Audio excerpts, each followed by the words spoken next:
Meeting for 14 May at 6 p.m. Called order.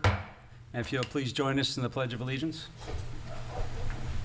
I pledge allegiance to the flag of the United States of America and to the republic for which it stands, one nation, under God, indivisible, with liberty and justice for all. Well, as you may have noticed, the mayor is not here with us in person, but he is on Zoom. So can you hear us okay there, Mayor? Nod your head. All right, great. All right, well, our first order of business is we have the employee of the second quarter for the city of St. Pete Beach. So, Vice Mayor, may I do a roll call? oh, I'm sorry, roll call, please. Vice Mayor Lorenzen. Here. Commissioner Marriott. Here.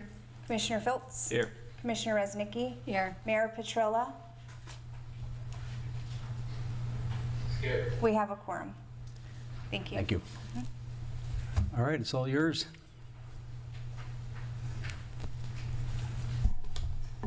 Good evening, commissioners, mayor, and members of our public. For the employee of the second quarter, was awarded to Brandon out of 1, 2, 3, 4, 5, about 7 or 8 other employees that were nominated. And I have to say, it's well-deserved. You guys have seen him up here at countless city commission meetings. He dedicates a lot of time and effort, weekends, days, holidays, whenever, to make sure responses are given as needed. Brandon wasn't here when I first came here. He was here prior and came back, and I am so glad he did. He has a steel trap of a mind. Like, you can question him, and quite honestly, I sometimes challenge him on things, and I can't stump him. So he is an incredible asset to have. I think anybody that has come up to our counter, you know, enjoys working with him. We enjoy working with him, and I think it's well-deserved. So congratulations.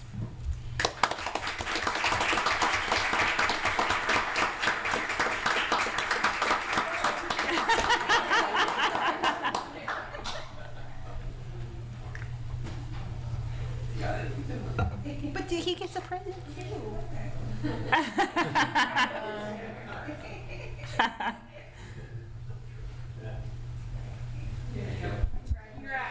Congratulations. Yeah, just to add to that, Brandon is a living, walking, talking, comprehensive plan memorizing land development code guy. It's absolutely amazing, so well deserved.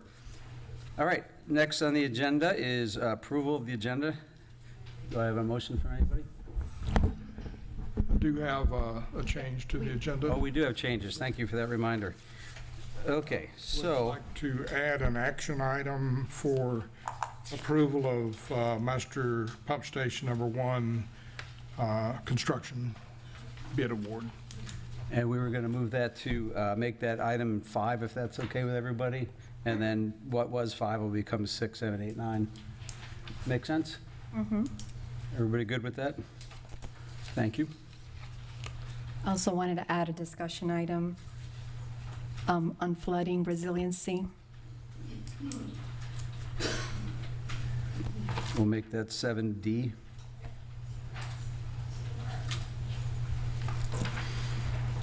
I do have a question on that. I have several public signed up to speak. Do we want to take that ahead of time to let them speak, or do you want to wait till we go through the whole agenda and have them wait? You're a little, can you speak up on that, please? I would let, and she's asking, there's a lot of public comment on flooding and resiliency, whether we should wait till after the discussion, but I would say let them speak, and if they choose to want to stay, they could, even though it's a short agenda, but we've said that before, so I don't, yeah. Well, it is a discussion item as well, so it's not really an action item or anything, but I don't know if Mike Clark, there he is, Mike Clark is here, so I assume that Mike's going to address that issue, if that's okay. City Manager? Yes, sir. Okay, so what I'm hearing is you want to move that up and so folks can not have to sit through the rest of the meeting, or you just want to let it roll? Could we? Yeah, I think the proper thing to do would let those people speak during the public comment. Yeah. Because the discussion item is just the commission at that point. That makes sense, thank you. Okay, I have one so- other thing to ask. I have a resident who signed up to speak for freebie vehicles. Typically, discussion items, public comment, you're always your discretion. So I just wanted to let you know I'm either going to call him during regular non-agenda item or during discussion. He would prefer to speak after the presenter presents. It's not city staff, it's actually a representative from freebie, which is not typical. So I told him that I would ask on his behalf. That's fine. Yep. Okay, do we have approval for the agenda as amended? I'll move to approve the agenda as amended. I'll second. Roll call, please. Commissioner Marriott? Yes. Commissioner Philps? Yes. Commissioner Resnicki? Yes. Vice Mayor Lorenzen? Yes. Mayor Petrilla? Yes. Motion carries. Okay, next is, I think we're up to public comments here. Okay, audience comments, just a reminder, just when you come up to state your name and address, and these will be general comments, not for action items or agenda items. Edward Chima?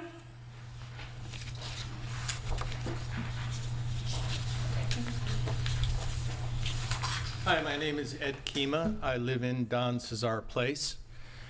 And I'm here to ask, as I know you're embarking on budget season, setting the annual budget for the city of St. Pete Beach, to consider, because I'm sure you have much more demand than you have supply, consider the safety and well-being of the citizens first. Don Cesar Place has been underwater for a long time. The city has embarked on more studies than Harvard for the water problems that we have, and yet nothing has been done. So I'm here to respectfully ask you to consider the quality of life and the safety of the residents of St. Pete Beach in your budget allocation process and prioritize mitigating the flooding problem in Don Cesar Place. Thank you. Mary McReynolds?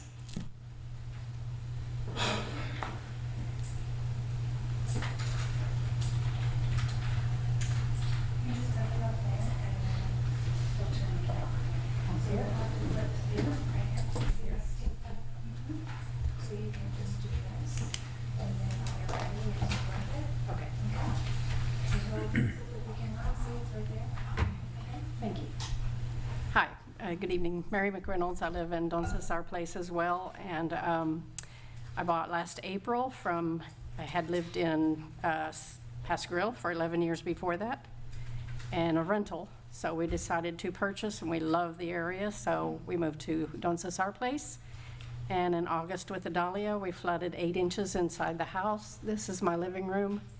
And where you see the handwritten 8 inches of water, that is water up to that level under the fireplace.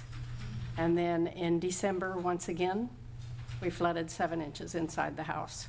We had a house fire, a sewing machine that was plugged in, caught on fire. Had we not been there because of evacuation, who knows what would have happened. It was very scary. My 96-year-old mom is downstairs, and her bed was 8 inches in the water. Once again, I would like to reiterate what Mr. Kima said. The safety and quality of our life is very important. And I have 4 generations living with me in that house. And I'll show you another picture. That is the front yard at 9 o'clock the next morning, 9:15. The next morning when it was not receding yet. These are all from August, from Adalia. Extremely scary. We did lose a palm tree. We lost plants. We lost potted plants. We lost planted plants in the ground. That is the backyard, and as far as I could see from my second-story window, it was that color, the entire neighborhood, as far as I could see in the back. So all of the houses around me were affected. The house next to me, they spent $125,000 remodeling. I think FEMA paid $85,000 for to help. So they lost drywall, a whole bunch of stuff. This is a picture of my swimming pool, which, as you can see, was underwater. That is later in the day because obviously we were dealing with the inside of the house. Later in the day, I took pictures of the swimming pool. We had to empty it 3 times. That cost $490 in water bill. We had extreme debris from the ocean, not only from the ocean, the water from the intercoastal. However, the park where all of the dogs come and do their business came into our house. So when he speaks of quality of life, that's what I'm talking about. Some people have little children crawling around on the floor, and that's not healthy. So, thank you. Thank you.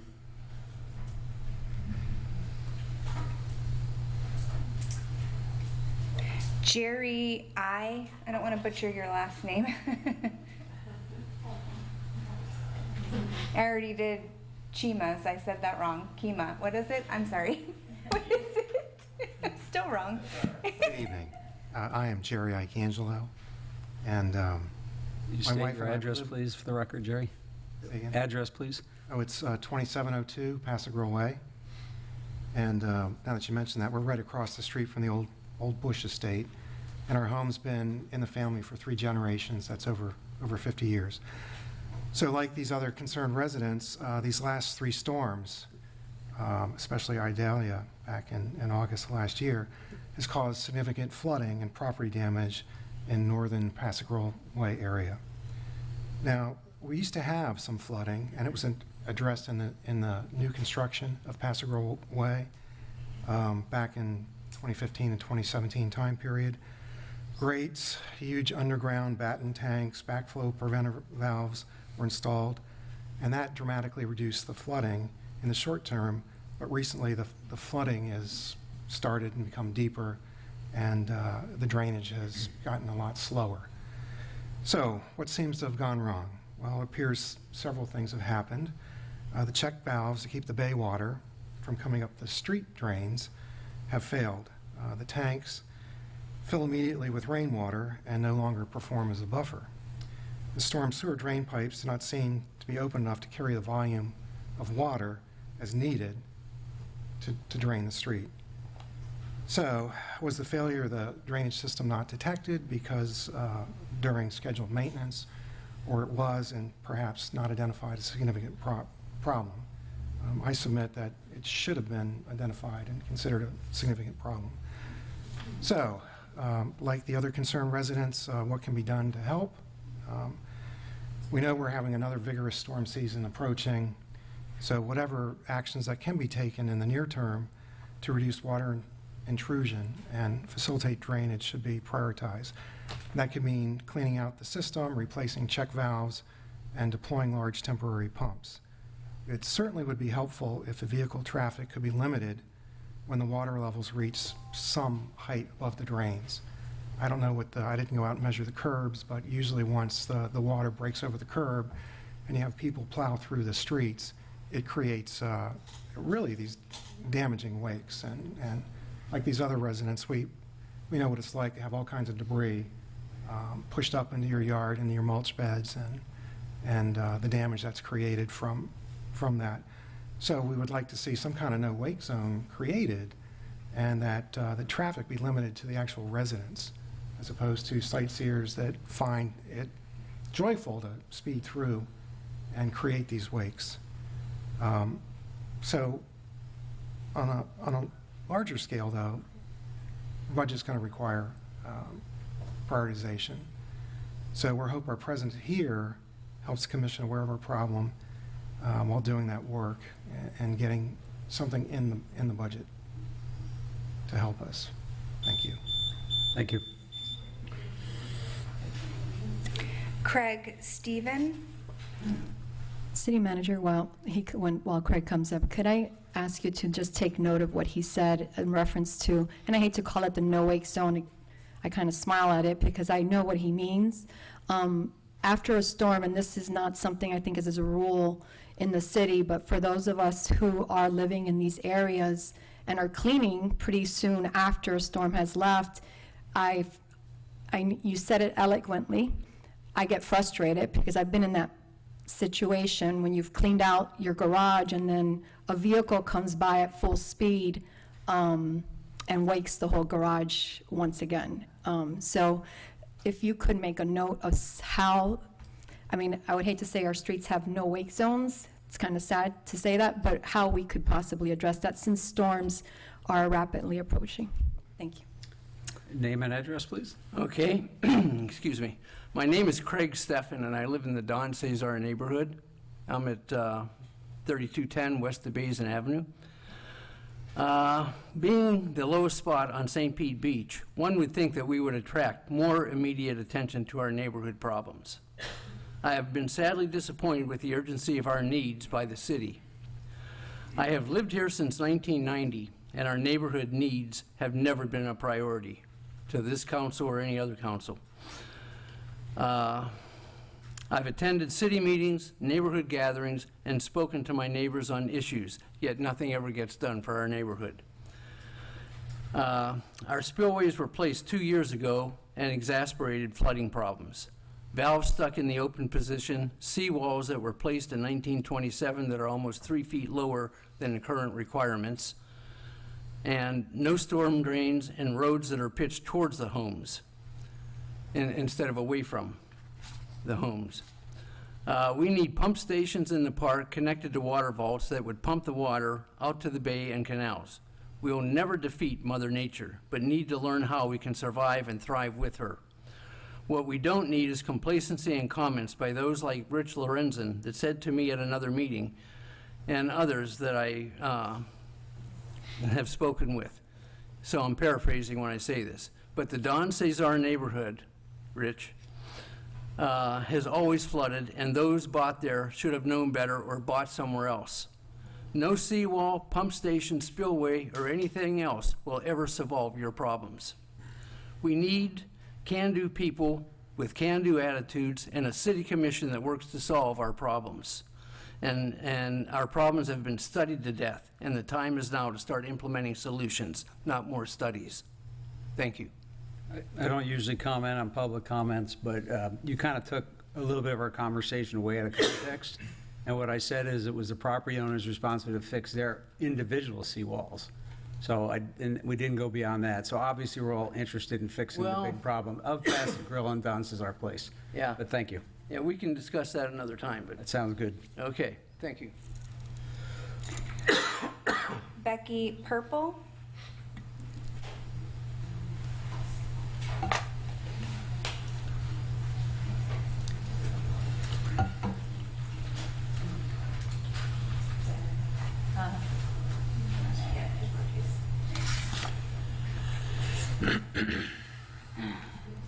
Good evening, Mayor, Commissioners. I've lived in St. Pete Beach since 2019, and I've been frustrated by the continuous flooding in Don Cesar Place ever since. When I started talking to neighbors, I learned that there was a study completed by Half Associates in September of 2020. The study researched the impacts of water threats and sea level rise on our neighborhood. The general recommendation was to install a seawall to prevent bay tidal and sea level rise threats, redesign the street profile to flow rainwater to Lazarillo Park, redesign Lazarillo Park as a storage basin, and construct pump stations to evacuate rainwater. A community meeting was promised to discuss the recommendations. To date, that meeting has not occurred. By mid-2021, construction of some spillways began in the neighborhood. However, during a walkthrough of the neighborhood in April of 2022 with city staff, many issues with the new system were reported. It appears some of the work was never finished, some was not constructed properly, and maintenance has been lacking. In addition, several of the spillways have never been replaced or repaired. The tidal flooding continues.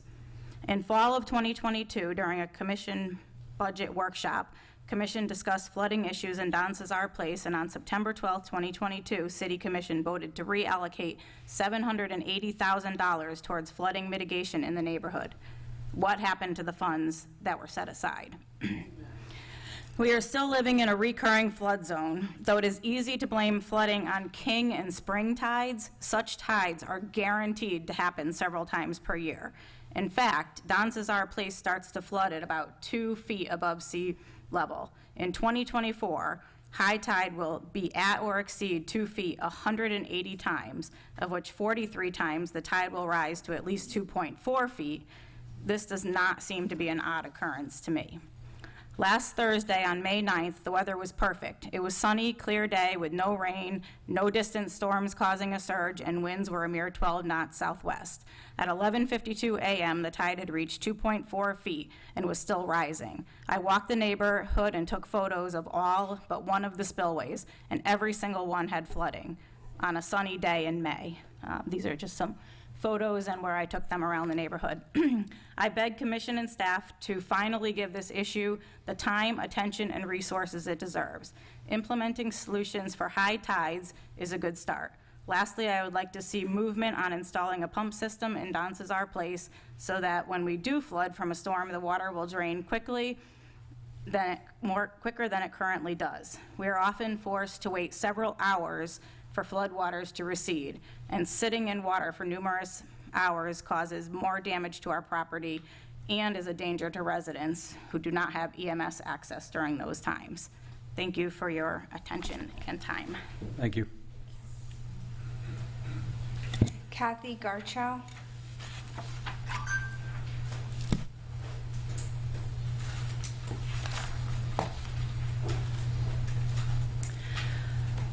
Good evening. My name is Kathy Garshaw, and I'm a homeowner in the Don Cesar neighborhood and a board member on the Don Cesar Property Owners Corporation. I'm not a multi-decade resident, but I did close on my home the day before Idalia hit. So I have felt the impact and have seen my neighbors suffer from the flooding and impassable roadways. Again, you may recall the so-called surprise flooding on December 18th. It was the same situation. Water completely submerged our streets and in some cases homes.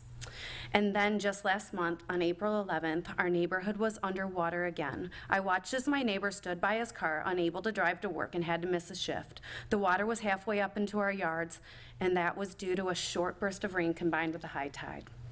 I could go on and on about the destruction of the landscaping, not to mention what it's doing to our homes, home values, and insurance costs, but what I really want to focus on is solutions. We need our city to be successful. We need to address our neighbors' tidal flooding and get the basic stormwater management in place to address this. We believe it is our basic right to expect our tax dollars fund the maintenance of reliable infrastructure and prevent flooding in the streets with every high tide and minor storm event. We expect that basic maintenance and repair or replacement of backflow preventers, and we should not be expected to accept the open holes and crumbling seawalls that allow rivers of salt water to flow into our streets each week. We know the city and the neighboring cities across Florida have engineered solutions for worse scenarios than ours, and we expect that these designs can be implemented now. In fact, we watched the city implement underground pumps and lift stations to address our neighbors to the south in Paso Grill back in 2014. What's mind-boggling is that those cities stopped this improvement right at the border of our neighborhood with Paso Grill. It's the Don Cesar neighborhood that's the lowest lying level. What do you think happens to the water as it flows down from the Bayway or from Paso Grill? It's filling up our streets. About a week ago, several neighbors gathered to discuss the flooding situation, and needless to say, there is real frustration, some even suggesting they feel it's time to explore lawsuits if they don't see immediate action. We love St. Pete Beach, and we want to work collaboratively with the city, but the time of patience for basic maintenance is over. After years of talks, studies, and hiring consultants to draft proposals, not to mention the countless requests by all of us in our neighborhood to get the city to maintain and repair spillways, will we just continue to watch things fall into deeper disrepair and we feel we've been forgotten? We want to see action. We need the funds that have been allocated to our neighborhood put into priority projects. We need to see the city build out clear, executable, and funded plans to address the resiliency of our neighborhood. We need the basic infrastructure repaired or replaced so our roadways are safe and reliable. We are the Don Cesar neighborhood. Next year is our 100th anniversary. Let's make it one to celebrate. We need you to act now. Thank you. Thank you. Do you have some pictures on the maybe with dates and details?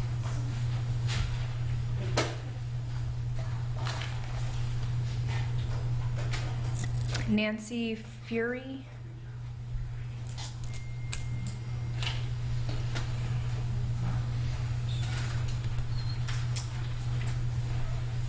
Name and address, please. Mayor, Commissioners, my name is Nancy Fury, and I live at 3616 Casablanca Avenue in the Don Cesar Place. 4 years ago, when I purchased my property, one of the things that I loved best about it were the beautiful, big, mature trees that provided plenty of shade, flowers, places for the birds to rest. Sadly, I had to have 4 of those trees cut down in the stump's ground. And it was due to the storms that we had, the 3 storms that provided enough salt to kill these old, mature trees. Sometimes I feel like a sitting duck looking out the windows, watching the water coming up on a full moon tide. Not even a storm, not even rain. And there's nothing I can do. I have sandbags. My husband and I fill them to be ready, but it's not doing what needs to be done. I was very shocked when I moved here from New York and found that St. Pete Beach, that I'd been coming to for so many years to visit my children who decided to come to college in Florida and preceded me, that this beautiful place had not addressed the problem that's been ongoing for a long time. So tonight, I'm asking you to be that commission that helps us. Please help us. Thank you. Thank you. Bill Price.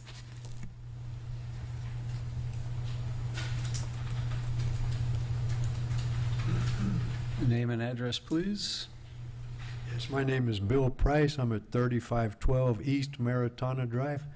And I'm just here to reconfirm what everybody else is telling you. I've lived here going on 34 years at that address. And you know, we've had water in the street for quite a while, maybe the last 15 or 20 years. But this new, it's become, you know, we're living in an anxiety-ridden state of mind these days.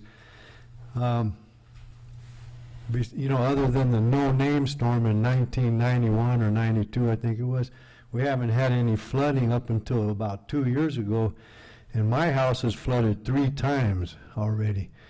And I mean, there's only so many times you could tear out the walls and put in new drywall, you know.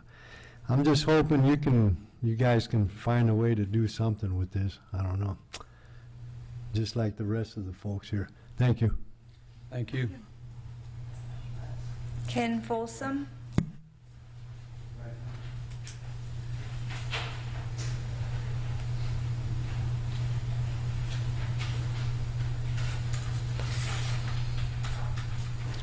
Okay, my name is Ken Folsom, 3508 Casablanca. I live about 1 block from what is considered the epicenter of flooding in the neighborhood, and that's the 36th and Casablanca intersection.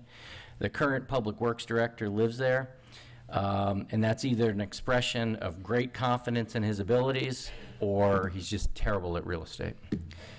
I'm not a climate scientist, nor am I an engineer, so I can't address those issues. But what I would like to address is the ongoing crisis in confidence that residents have with staff and their flood mitigation efforts. I think that I've got 4 suggestions that would possibly, if not taken individually, at least form sort of a framework for addressing the ongoing crisis in confidence, which just keeps snowballing. 1, please make yourself available and show up and visit my area. I haven't had a city manager actually go through my neighborhood, knock on doors, and meet the residents since the time when they put in reclaimed water, and that was pretty much only to shake me down to do that. It doesn't take long to knock on doors, to talk to people. The new city manager, I think, would be it'd be a good idea to do that. I know that during the city manager meeting, 4 of us told her, saw that rain was coming and asked her and all the city manager candidates to go visit the area. Number 2, prior to flooding, please tell us or try to get the word out, ensure that all the flood abatement measures have been inspected. We used to have sawhorses that worked with the wake. They were manned by the city, but we don't have that anymore, and I don't know why they left. Pinellas County Sheriff's Department, who is charged with some safety for the public, at least on their website, doesn't seem to want to do anything or isn't enlisted. Perhaps that could be a solution as well, or something that could help. Also, after the event, have people come out, inspect it, report, clean it up. We've had to tow 2 vehicles privately, just normal citizens, because the cars were blocking intersections or people's homes. Just put a tow rope on it. That doesn't seem to be something that you'd want to encourage residents to do on a regular basis, yet we've had to do it in the last couple months. Again, my first point too, the president goes to investigate natural disasters, et cetera. They do that for a reason, to show that they care and to show that the buck stops here and that there's a clear understanding by the administration. That doesn't seem to happen here. Number 4, and my last point, is aftercare. So if you look at online, survey online, and also in the St. Pete Times, you might see that St. Pete Beach residents have been characterized as entitled whiners. Well, I assure the staff that that's only a minority of people. Please listen to us when we call, especially after, and respond, especially after a significant event like that. Remember the 4 rules of constituent services when I worked in public administration. Respond promptly, listen, understand, and affirm. Thank you. Thank you. Leanne Ferris.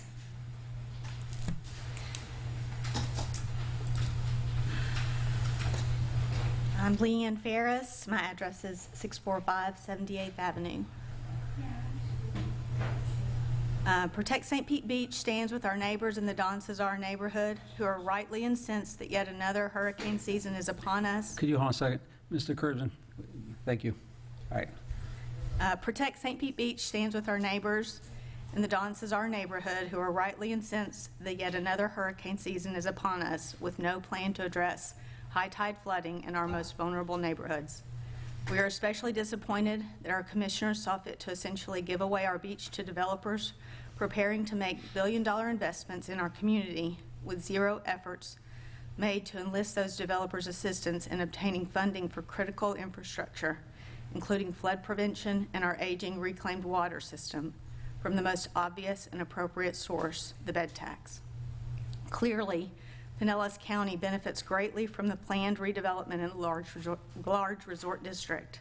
The bed tax has been a sacred cow for decades, but it is our belief that the coalition of developers eager to invest, a city commission committed to the needs of our residents, and a state representative who strongly supports our community would be extremely persuasive. The reality is that the bed tax is an economic strip mining operation that takes money from our beach communities and gives it to the politically connected at our expense. Continued failure to remedy this injustice in the face of massive unfunded infrastructure needs puts our entire community at risk. Thanks. Thank you. John Kurzman.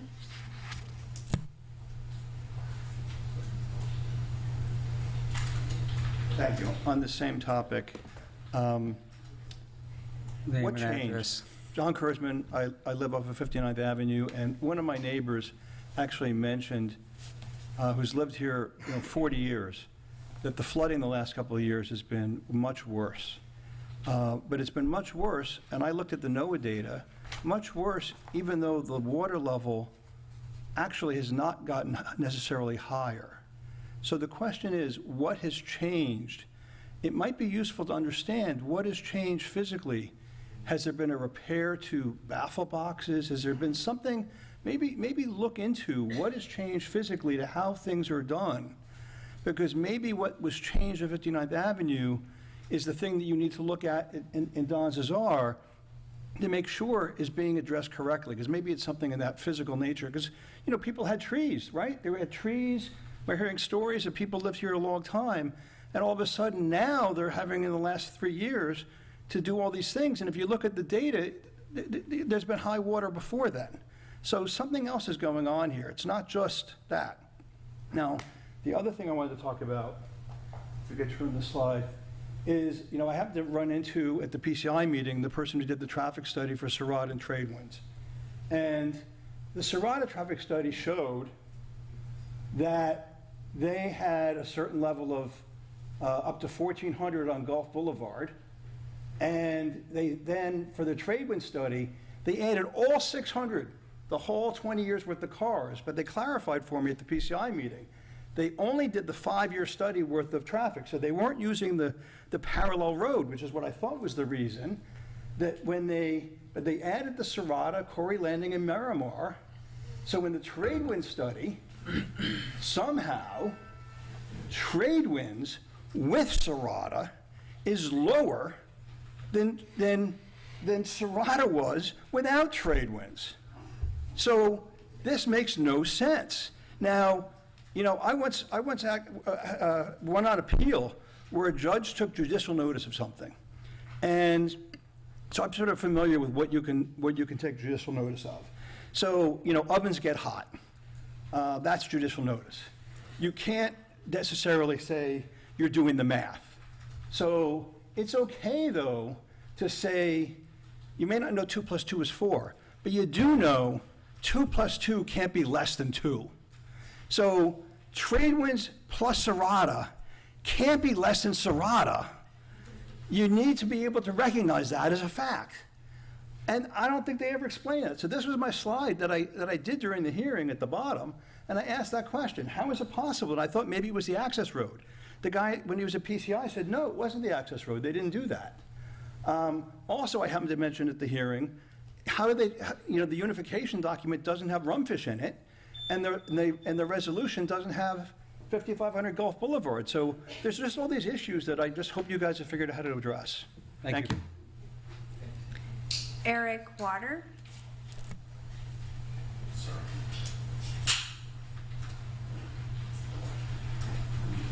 Name and address, please. Yep. Eric Waters, East Basin Avenue.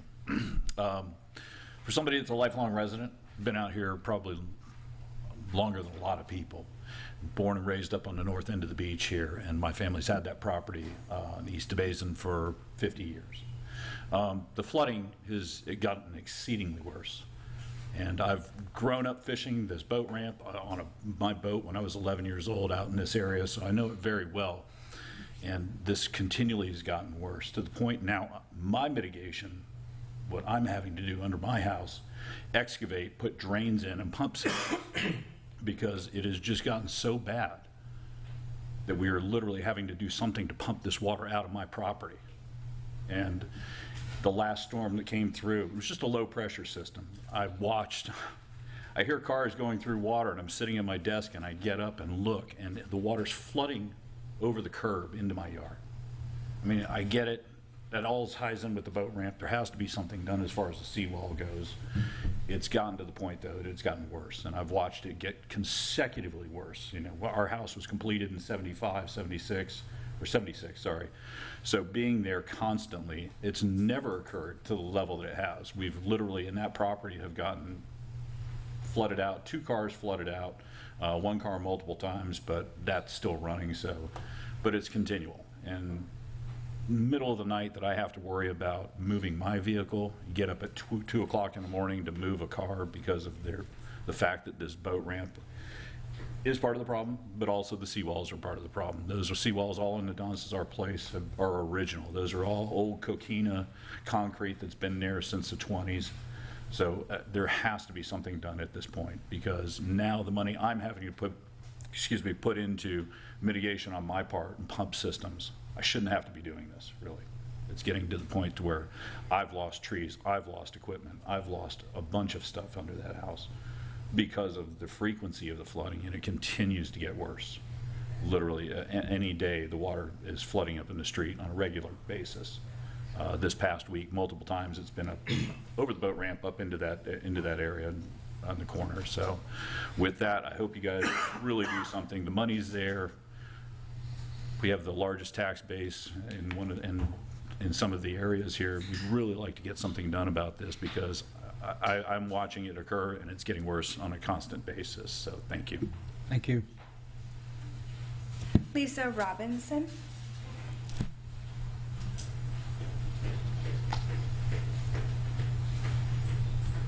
Lisa Robinson, 7100 Bogasaga Drive. I just wanted to get up here and say that I support everybody on the flooding issues with Don Cesar area as well as other areas in Bella Vista. I live on 7100. We have the same issues. It is a citywide issue. It's just not a particular district's issue or a particular street issue. Well, I should say it is some particular streets issue.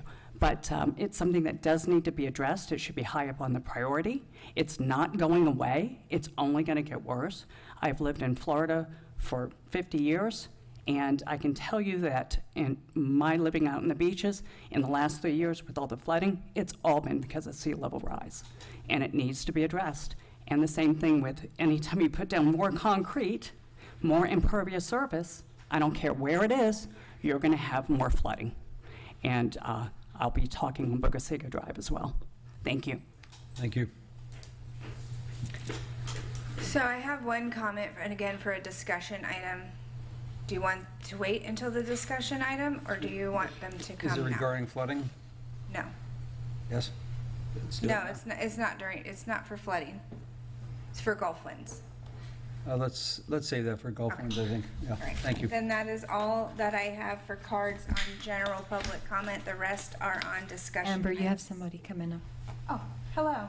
Hi, how you doing? You can go ahead and go up and state your name and address for the record. Go ahead. You can go up. Yes, sorry. Thomas J. Lennon, 2905 Pasadena Way. I've been a resident maybe 32, 33 years, and I agree with mostly everything everyone else is saying, that the flooding has really got worse. I think I'm on the water, but water has never in those 30 years come over my seawall, all down Pasadena Way. And I presume we've been flooded probably about 3 serious times. Most was 7 inches in our house. But I understand that the seawall on 29th has always been 2 feet lower than ours, and they are going to fix that, I think, starting yesterday. And so it's supposed to be done in 2 weeks, which I feel will solve our problem, hoping. But again, as I want to mention, it's just not 29th Avenue. It's every one of the city seawalls all the way up to First that the water is coming down like a river, even on a big rainstorm. I want to thank you, and I hope something can be done. Thank you very much. Thank you. All right. Okay, next item is our consent. So, fellow commissioners, we can break this up individually, or if nobody has any questions, we can have a motion for approval of all.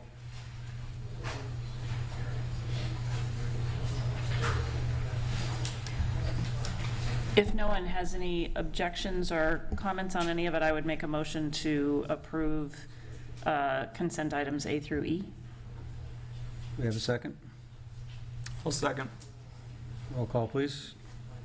Commissioner Phillips? Yes. Commissioner Reznicki? Yes. Vice Mayor Lorenzen? Yes. Commissioner Marriott? Yes. Mayor Petrilla? Yes. Motion carries. Okay. Next will be our amended action item number 5, which will be the master pump station. I don't know, is somebody going to give a presentation on that? Mike Clark, maybe? Or, I'm sorry, City Manager? No, if you have some specific questions further, Mike is here, can answer, but I think all of you know this is a project that we've been working on for quite a while. It's our Pump Station 1, which is our main pump station that all of the sanitary sewer flows through before it leaves the island. It's been in the works to rebuild that station for some time now. We did go out for bids on that recently. We have a good contractor that is the low bid. We were waiting to bring this to the commission because of budgetary reasons. A majority or a lot of this was actually budgeted in the prior fiscal year. Technically, the city commission cannot approve an expenditure or a project like this unless the money is actually in the current budget year. So each year, our city other cities adopt a budget amendment after the end of the fiscal year and after our audits are done, after we have the audited financial statements, to bring forward monies from the prior years into the current year in order to do projects like this or others. Unfortunately, our auditors have not completed the audit and have not given us our final budgeted statements. We are expecting those this week. But the reason we brought this forward tonight is we could lose our contractor if we don't move forward. The bid documents gives a certain amount of time that the commission must approve or reject a bid. We are beyond that time already, but fortunately our contractor agreed to extend that time to allow us to get the dollars in place, basically. And we do, as long as we are just using money within certain funds without trying to move money from one fund to another fund, the commission can do that without actually doing a budget amendment. So that's why we're here tonight. We do have dollars that are unexpended, that have not been expended or appropriated in the wastewater fund and in our ARPA fund, that we can just basically move from one line item to another. That's explained there in the funding issue that would cover this bid award. So we're here tonight to request the commission's approval for this bid award. We will be coming back in the future for some direct purchases that we will for equipment. That saves the city a lot of tax dollars when we direct purchase, but those dollars will be in the budget once we approve that budget amendment. So we're here tonight to ask the commission's approval of this bid award. I have a question. From that funding source, you have 3 different sources of funds. What was that money originally intended to be used for? It was all for sewer. It's called I&I, infiltration improvements within our sewer fund. We do those each year. We haven't expended that money in the current year. When we do that at budget amendment, that'll be trued back up, and we'll still have money available later in the year. So we'll be needing it for the following year, is what you mean, for next year? I'm sorry? The money will be needed for next year, allocated for Absolutely. next year? Yes, ma'am. Any other questions, Commissioners? I have a couple more questions. And I remember from sometime last year, I remember, Mike, you had done a presentation on Pump Station 1, and there was some discussion about the pipe also that runs from here across the water. And I think you had mentioned the life of that pipe. Where are we now on that life, and how is it being monitored? And I'm only asking, obviously, to know the expenditure for what could happen with that. We do have that. We were just actually talking about that today. We're working on next year's budget, and actually the next 2 or 3 years' budget as far as capital. And Mike, correct me if I'm wrong, but I'm pretty sure we have that design identified in next year's budget. So are we close to the end of the life of that pipe? I think we were within a couple of years, 10 years from it. I think the life is 10, and we're at year. Mike, maybe you can give a little better information, but we still have a few years left on that pipe because we're talking about major expenditures, but I think we do have a few years left on that pipe. Mike Clark, Public Works Director. That's correct, City Manager. In a project like this, where you literally are all in, we have one pipe that takes 4,500 gallons per minute off the island, per minute. If that thing goes, we've got a serious problem. So there's a lot of concern with this project, which is why Wayne brought it forward tonight. The pipe has another 10 years left in it, but we want to be in construction with, changing out designing that pipe so that we can get through all of the permitting issues, which may take a year or longer, maybe 2 years. And we want to make sure that all the other issues associated with where we might put this new pipe are resolved. We may be talking about land acquisition. We have to coordinate with other cities the county, St. Petersburg. The amount of coordination on this thing is just amazing. And so we need years in design, like 3 or 4, in order to pull this thing off to the point where we can begin to do procurement. And then at procurement, we want to kind of be about 2 years ahead of the end of the pipe's life, which is 10 years from now. So beginning now for an 8-year-long project is the right way to go.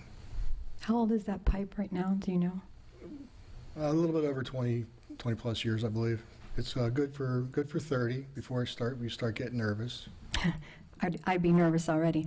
How are we monitoring the pipe? Like, how do we know? And again, I'm thinking about infrastructure, with storms and everything that's happening, barnacle growth, algae, things that you can't see that's occurring underwater. How is that pipe being monitored? The pipe is actually buried. And so barnacle growth and things of that nature are not an issue on the exterior of the pipe. There is technology. Basically, we send a little ball through the pipe, and the ball sends signals out, and it'll tell us the wall thickness of the pipe and other conditions of it as it travels through. And as it travels through, we know where it is, and so we're gauging. Okay, at 89, 95 feet in, we have a wall thickness change. At 150 feet down, so it gives us continuous feed information. Technology on this thing, as everybody knows, technology is just exponentially improving.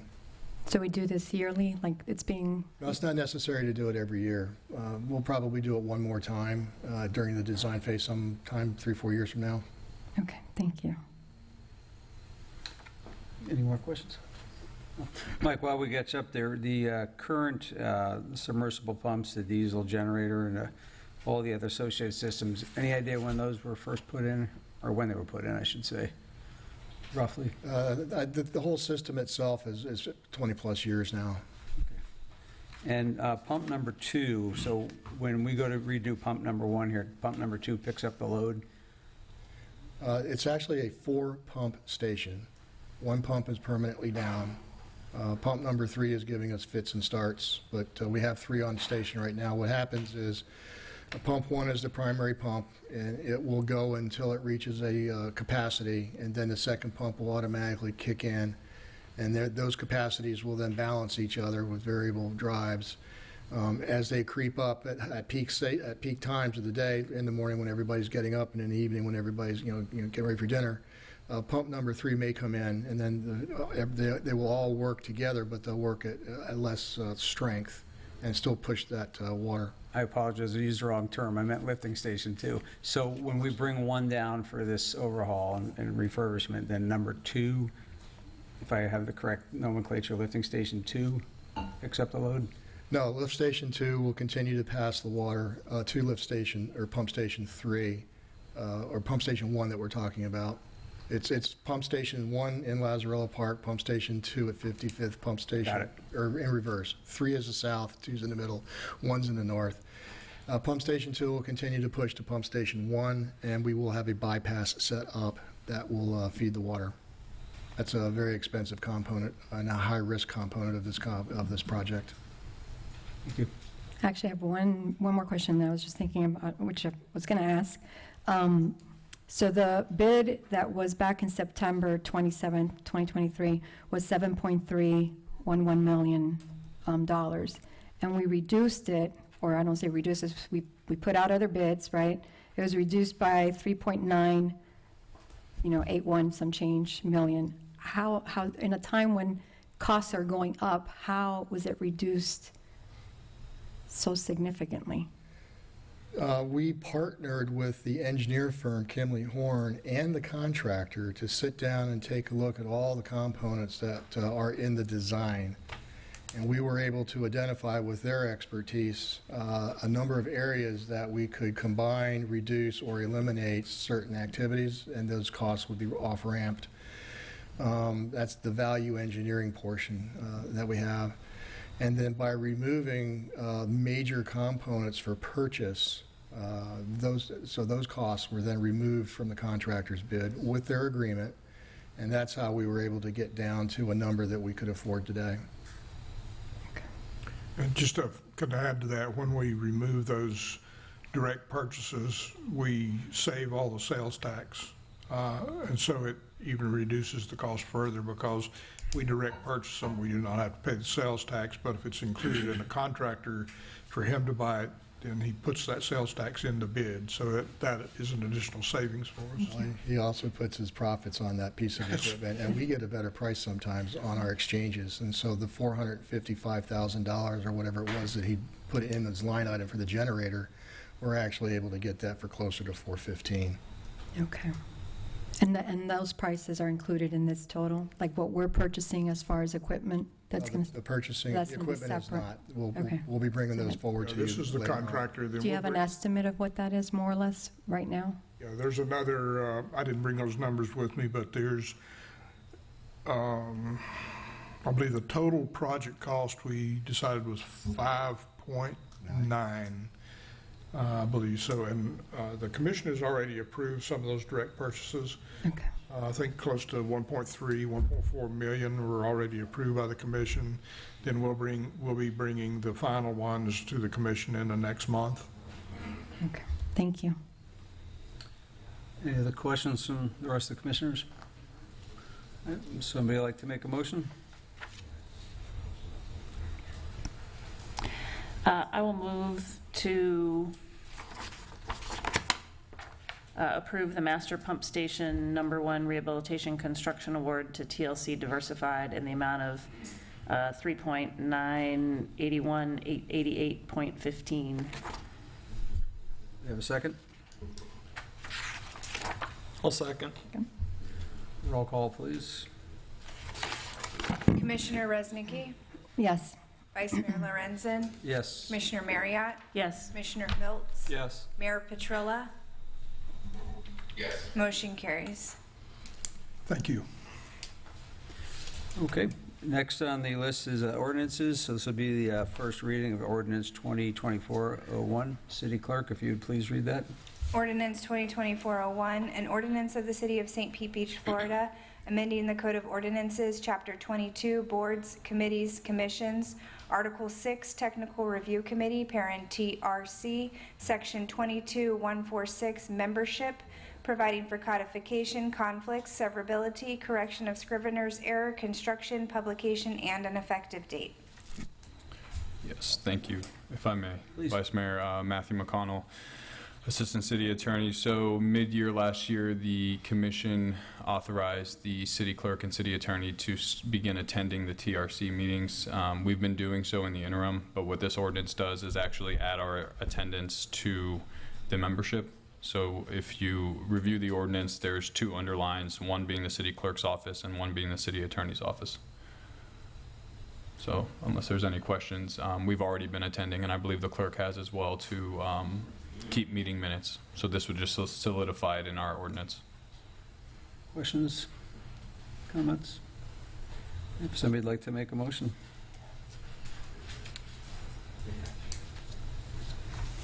I motion to approve the first reading ordinance 2024-01, Technical Review Committee attendance.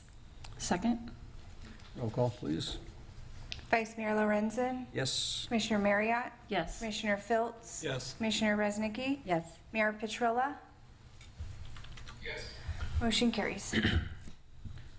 Okay, next up are items for discussion. Our first one is A is freebie vehicles, and I understand we have somebody here to from freebie.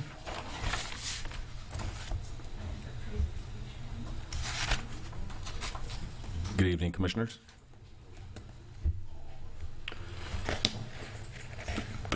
Excuse me, before you start, I just want to say if anyone in the audience needs to talk to someone next to them, would you please go in the hallway? Thank you. Okay, good evening. My name is Christopher Walker. I have been the regional manager here on the Gulf Coast of Freebie since December of 2019 when we launched Freebie. And here's a little bit of a breakdown, a timeline of our growth here in St. Pete Beach. In 2019, in December, we launched a one-car operation in Paso Grill. In 2020, we expanded one vehicle to go up to the county beach access. In 2021, we had a third vehicle going up to 75th Street. And in 2022, we added a fourth vehicle to cover the municipality of St. Pete Beach. As of 2023, we've moved more than 115,000 passengers, making it one of the most successful microtransit systems in the state of Florida. Just last December, the Commission approved the expansion of freebie service from 4 vehicles to 8 during the peak season, which is February to July. To make this expansion possible, Freebie ordered brand new GEM vehicles that would replace the current 4 and the additional 4 that would be added at no cost to the city. The manufacturer of the GEM vehicles originally planned to deliver the new vehicles for us, the replacement fleet, in February of this year. Due to battery shortages, the build vehicles have been delayed with a scheduled date of end of May, beginning of June, for some potentially into July. During this time, we've had a chance to evaluate the current state of the service, with Freebie servicing the entire municipality of St. Pete Beach, operating from 6 a.m. to 12 a.m. daily. We have made a recommendation to the staff that would be a massive upgrade to the Freebie service. Freebie proposes a changeover from the current GEM cars to Teslas, and this would be at no cost to the city. Simply put, the switch from GEMs to Teslas will massively increase ridership, lower wait times, and provide a much higher level of service to the community. Now, the primary reasons we are recommending this change, the first will be efficiency. The GEM cars have a top speed of 25 miles per hour. As everyone here is probably well aware, the speed on Gulf Boulevard is 35 miles per hour. Now, obviously, this creates a potential safety issue, especially where the causeway joins onto Gulf Boulevard. We know that can be a little bit of a saucy interchange. The availability for these cars to go 35 miles per hour not only reduces wait time to passengers, reduces or increases potential ridership throughout the day, it allows the vehicle to move at the speed of other vehicles on the road. Battery life. The GEM cars, brand new, out of the box, get about 60 to 70 miles on a full charge. The Teslas get about 250 plus, depending on the model that you get.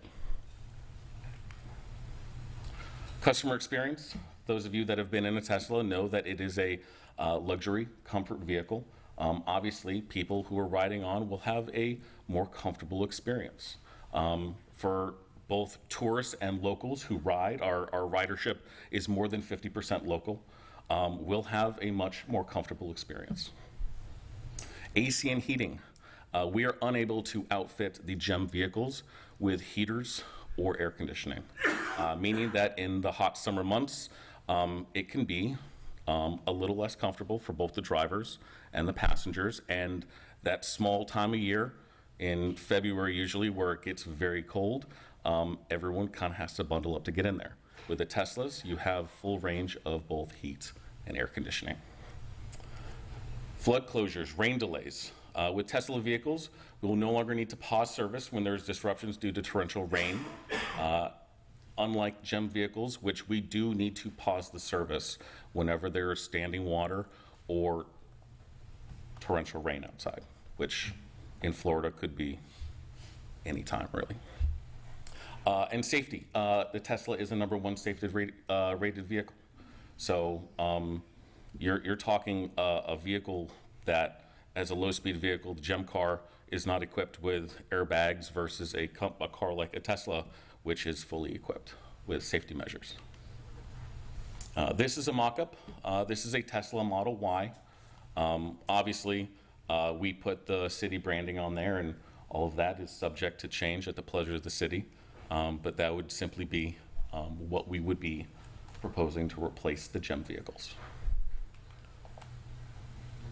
Projected results: increased ridership, lower wait times, better customer experience, and higher efficiency. Potential to advertise in the vehicles, which is an issue that we revisit from time to time.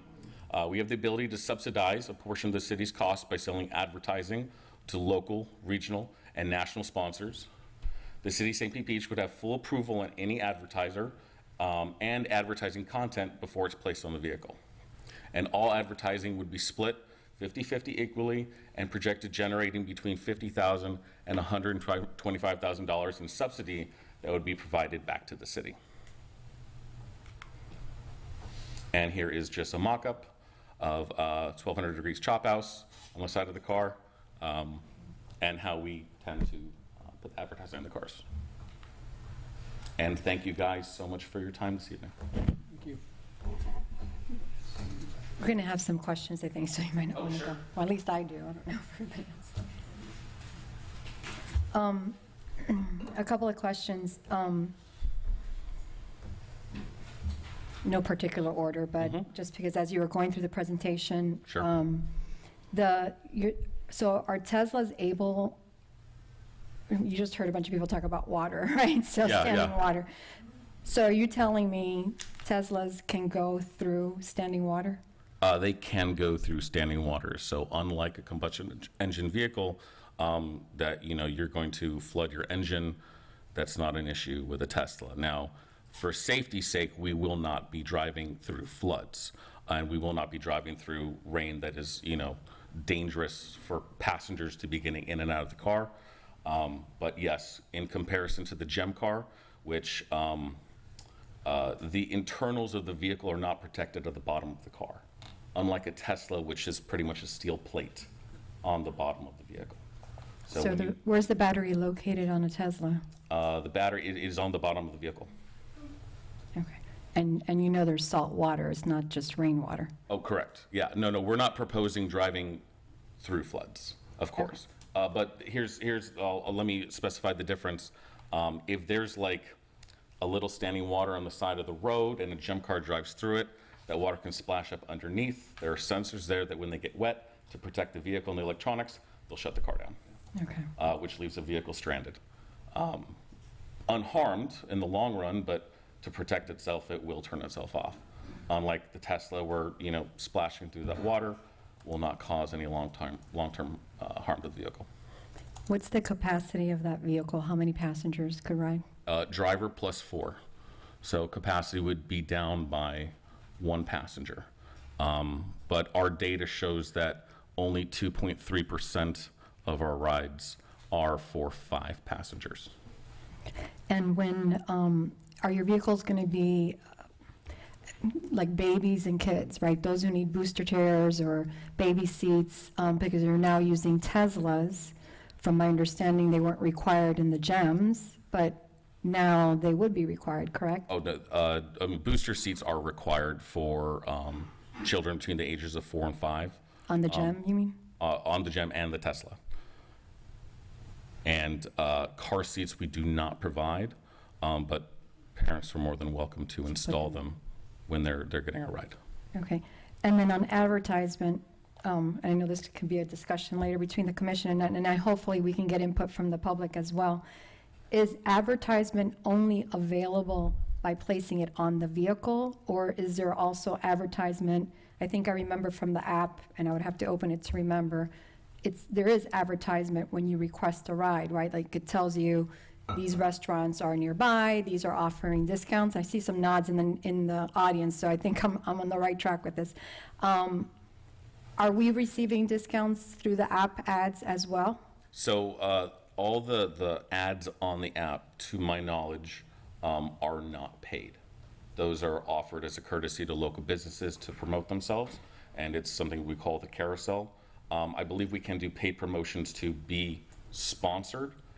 As far as I know, we don't currently have any in St. Pete Beach. But I apologize if I got that wrong. I'd be happy to find the information and get it to you. Thank you. That's it for now. I've got a couple questions. Sure. How is it no extra cost to the city? The way that we see it is that dealing with the GEM cars, especially our currently aging fleet that we want to replace, the issues that we're dealing, having cars off the road, needing to charge more often from battery degradation, it's the reliability of the vehicles. We see a long-term future with Teslas here. Less need to update, replace, repair versus the GEM cars, which we're quite accustomed to, that we drive beyond their design limits, essentially.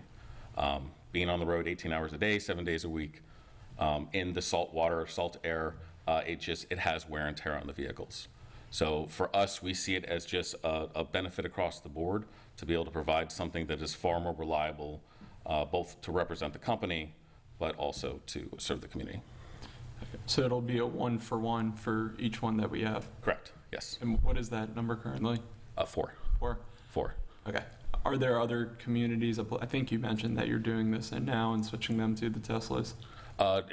In most places, we are encouraging to move to Teslas.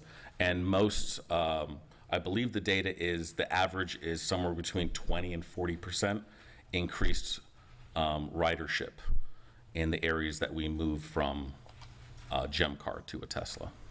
Okay. Yeah. Could we get information from those cities that are using the Teslas right now, like in the next presentation, or I don't know what the next step is? I know you're providing this info, but can you bring information from other cities as the difference and is, testimony to to it? Thank you. Yeah, I would just say as far as comments, my initial reaction on it seems safer to me. As far as the advertising on the exterior of the vehicle, and I love 1200 Chop House. I'm a big supporter of them, my wife and I. Terrific restaurant, but I'm not sure I love the design on the exterior of the vehicle. Just some of my thoughts. Yeah, understood. Mayor, I keep forgetting you out in Zoom land. You got anything?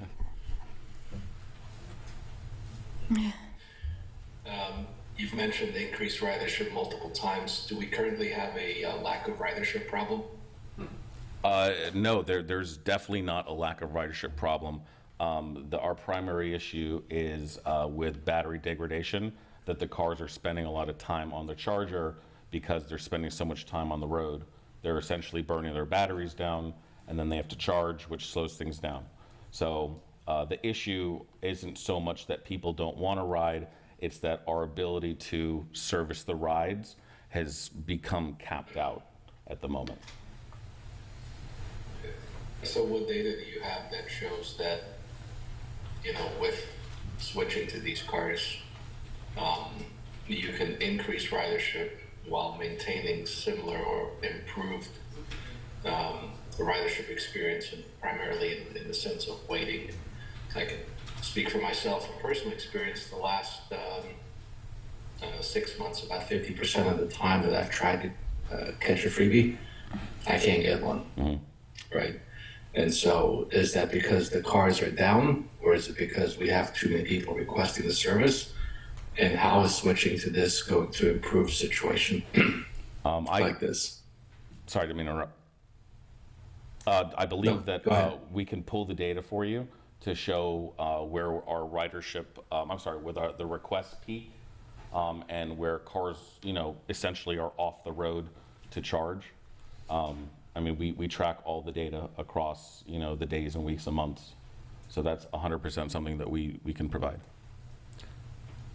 So right now, if one of your drivers has, let's say, an 8-hour shift, how much of that 8 hours do they spend waiting on charge versus how much time are they on the road? So they should have a dedicated hour for charging during an 8-hour shift, which is built in.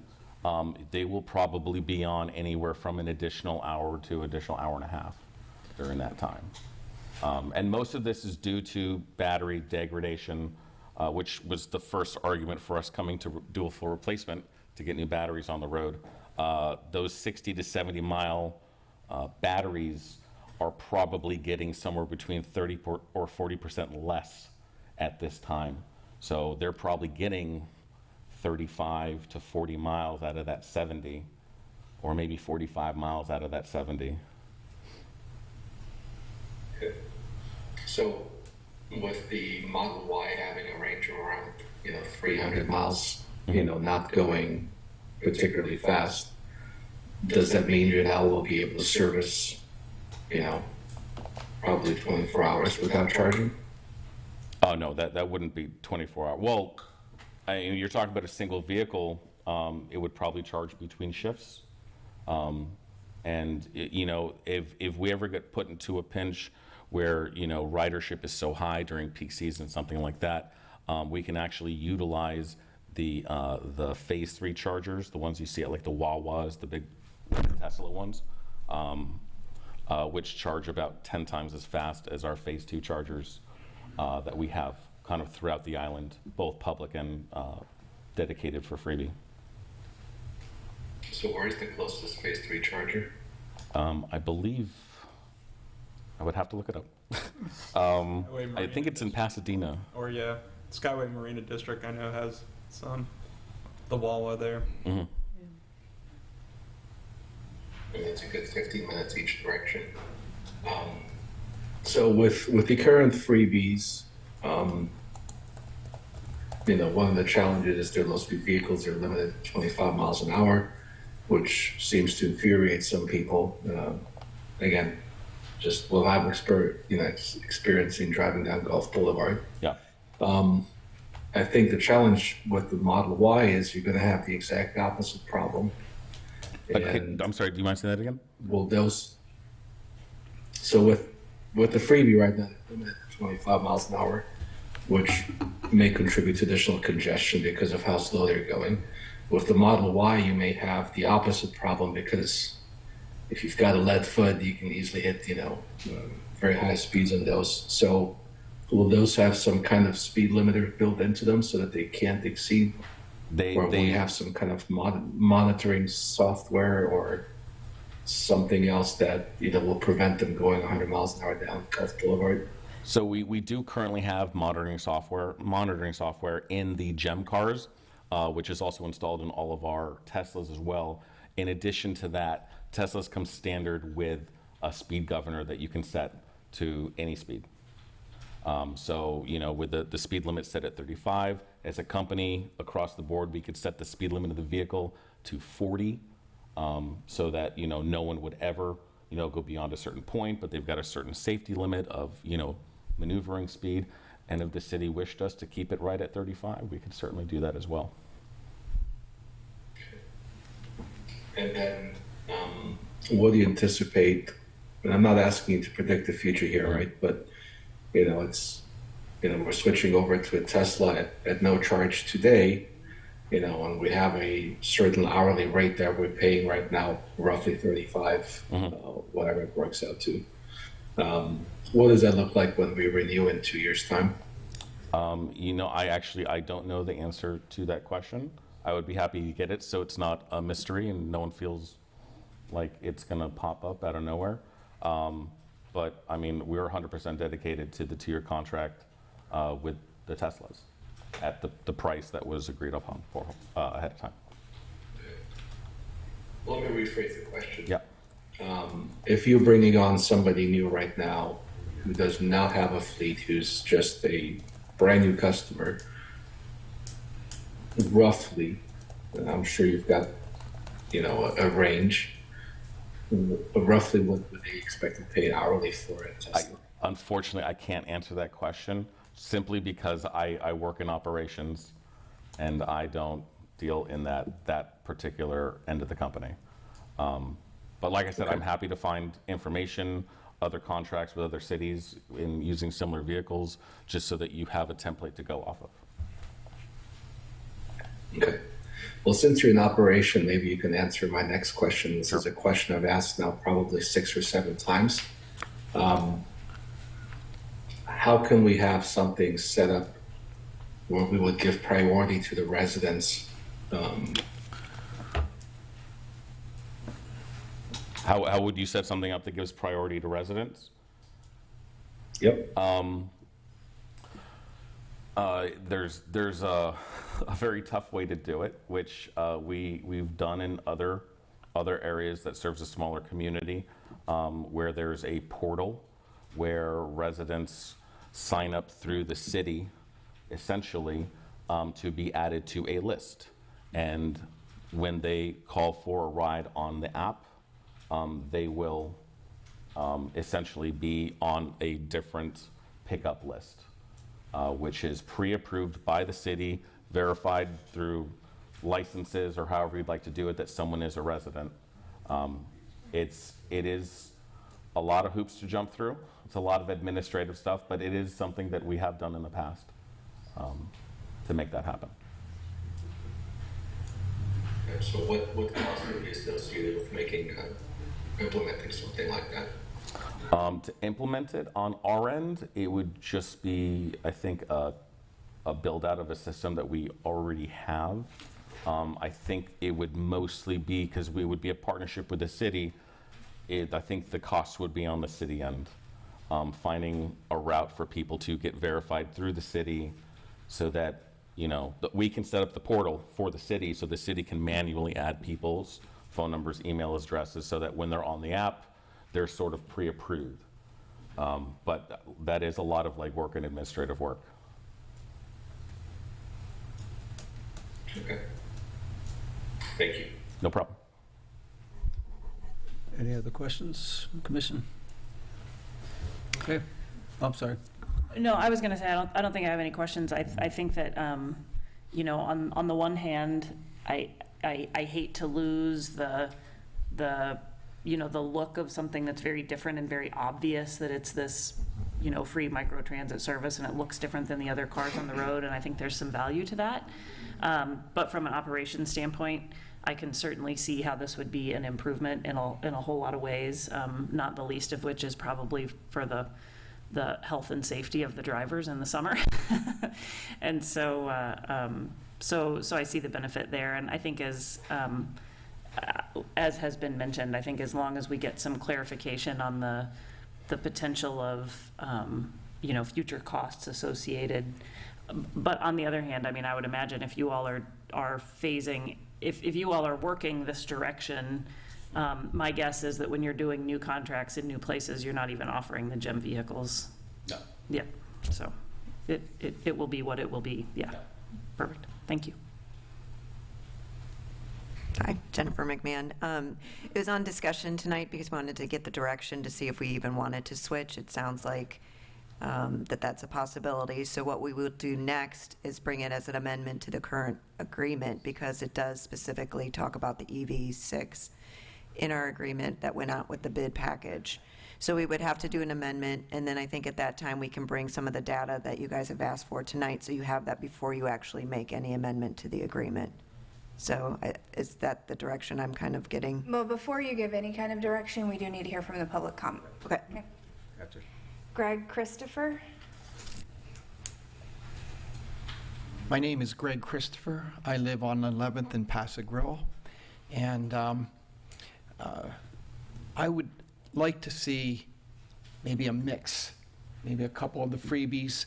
These new GEM 6s, I've been in touch with the manufacturer. And the reason these GEM 6s have been delayed is because they have a massive, massive battery improvement, to the point where the current fleet only had a 1 or 2 year warranty. These have a 7-year warranty. So I've been doing some homework on my own, because this means a lot and means a lot to the community. And so correct me if I'm wrong at any time. I don't want to put words, but yes. And so it's my understanding that Freebie did order 20 of these vehicles, right? Yes. So they are committed to these vehicles still. It's not like those 20 vehicles are going to go somewhere, aren't they? They're pre-committed, essentially. Right. So with that in mind, an improved charging system, massively better batteries, and again, that's been the holdup. I would ask the commission to maybe consider maybe not 100% Teslas, because Teslas sound like they do have merit, but maybe perhaps a mix of the freebies to keep the look like Commissioner Marriott suggested. And you know, there's a certain vibe, and there's a charm to that whole thing. And I hate to see it go away with this sterile kind of Tesla. I also want to thank Commissioner Reznicki and Filtz and Mayor. You had some very relevant commentary, and I do appreciate that. Very, very relevant, so thank you. And I appreciate you entertaining that consideration. Thank you. Thank you. No, you are the introduction. John Kurzman, Hyundai Way. So just a little history. Originally, there was a price of oh, you were zoomed in so nicely. Go back. $34 an hour. And the contract called for the vehicles always to be motorized and street legal, which meant it should take kiddie seats. And then the contract said if we got 2 units or more, it would go to $30.60 a unit, an hour. And we extended to October of '24. Then we had 4 vehicles, and last December they said, hey, if you extend to October of '26 to the last commission and get additional units, we'll lock in that $30 price for those 2 years. Then when you guys came in January, there was a meeting where they said, oh, let's do that add-on, but by the way, there was a mistake. We want to charge you $36 an hour. I wrote a letter, and then that was shelved. So one thing I'd like to know is are you, and I never heard again, if the contract got signed at the $30 an hour that was agreed upon by the last commission, or otherwise this contract really still just expires in October? It sounds like there might be an answer. Because nothing else got approved by the commission other than those 2 things. Go ahead if you like. I can answer that. Yeah, Yeah, okay, thanks. contract was signed by both the city and Freebie at the $30. Great. Thank you. Terrific. Very nice. So it was good that they ended up staying with what they had. So then my next thing would be, we have these gems that are out there that are 5-passenger with 3 rows of doors. And they don't look anything like, just free Ubers. They have a little character to them. People like them, but they do suffer from the battery issue. So back then, I had proposed that we wait for those lithium-ion ones, which may be the ones you're talking about. I know a consultant that was working with the company too, and these were good. They had a nice range, and I thought we were getting them. I said, hey, make sure you get those good battery ones, and it sounded like we were. Or there's another vehicle that at least was in the original proposal when Freebie, bid. They offered these 9-passenger ones. So, maybe it doesn't have to be one size fits all. I like the idea of not getting on the current freebies, because what I didn't like was I didn't like just measuring when I got picked up, which is what the people were infatuated with. It's also when I got delivered. Because what would happen is you get picked up, and then I would go to another hotel to pick people up, and then go to another hotel to drop people off. By the time I got to Paso Grill, I actually missed the whole boat parade and never took one again. So, having the idea of a Tesla that's private is sort of nice. So maybe you have a couple of Teslas for some point to point. Maybe you have this for where you have a different size crowd. Maybe you have the bigger van for what's appropriate. So maybe there's a way to have a mix. And, maybe that's the best way to go. Thanks very much. Thank you. All right, any other discussion on our discussion item? Cameron? Oh, I'm sorry, we got one more.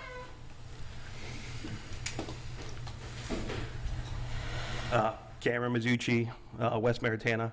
Wasn't here to talk about this issue, here about the flooding, because I live in that area. But I just wonder why the city is in the business of business. Why we have Tesla. Let people order a Tesla. Why are we paying money for free rides? They're not free. We're paying for it. And that money could be better spent on things like flooding, and all the time that we're spending on this could be alleviated, and we could be talking about things that are actually important, like flooding. So I don't know why the city's in the business of business. They should be on the city, in the business of managing businesses and citizens, but not starting their own businesses or making partnership with businesses to give free rides to people when we have things in place at work. And if you want to pay for somebody's Uber, then pick up the Uber tab. It's already there. They already have Teslas. It's already in place. We can save our time and do more important things. Thank you. Thank you. Do we have any more comments on this? Okay. All right. Unless I see faces otherwise, let's move on to item B, the Gulf Winds Drive project. And City Manager, we're going to have Mike Clark come up. I think Mr. Clark is going to address that. If I'm not mistaken, Vice Mayor, I think staff was looking for some direction on whether or not to... We did. We're going to bring this back to the commission. Yeah. Okay. I'm not sure if the mayor heard that. Could ask the freebie representative to take note of the questions that were asked today, so that when they come back, they have answers for all of them. That'd be great. Yes, we will discuss all those ideas with the representatives, and when this comes back to the commission for your consideration for an amendment to the contract, we'll have all those discussions at that point. Thank you. Thank you.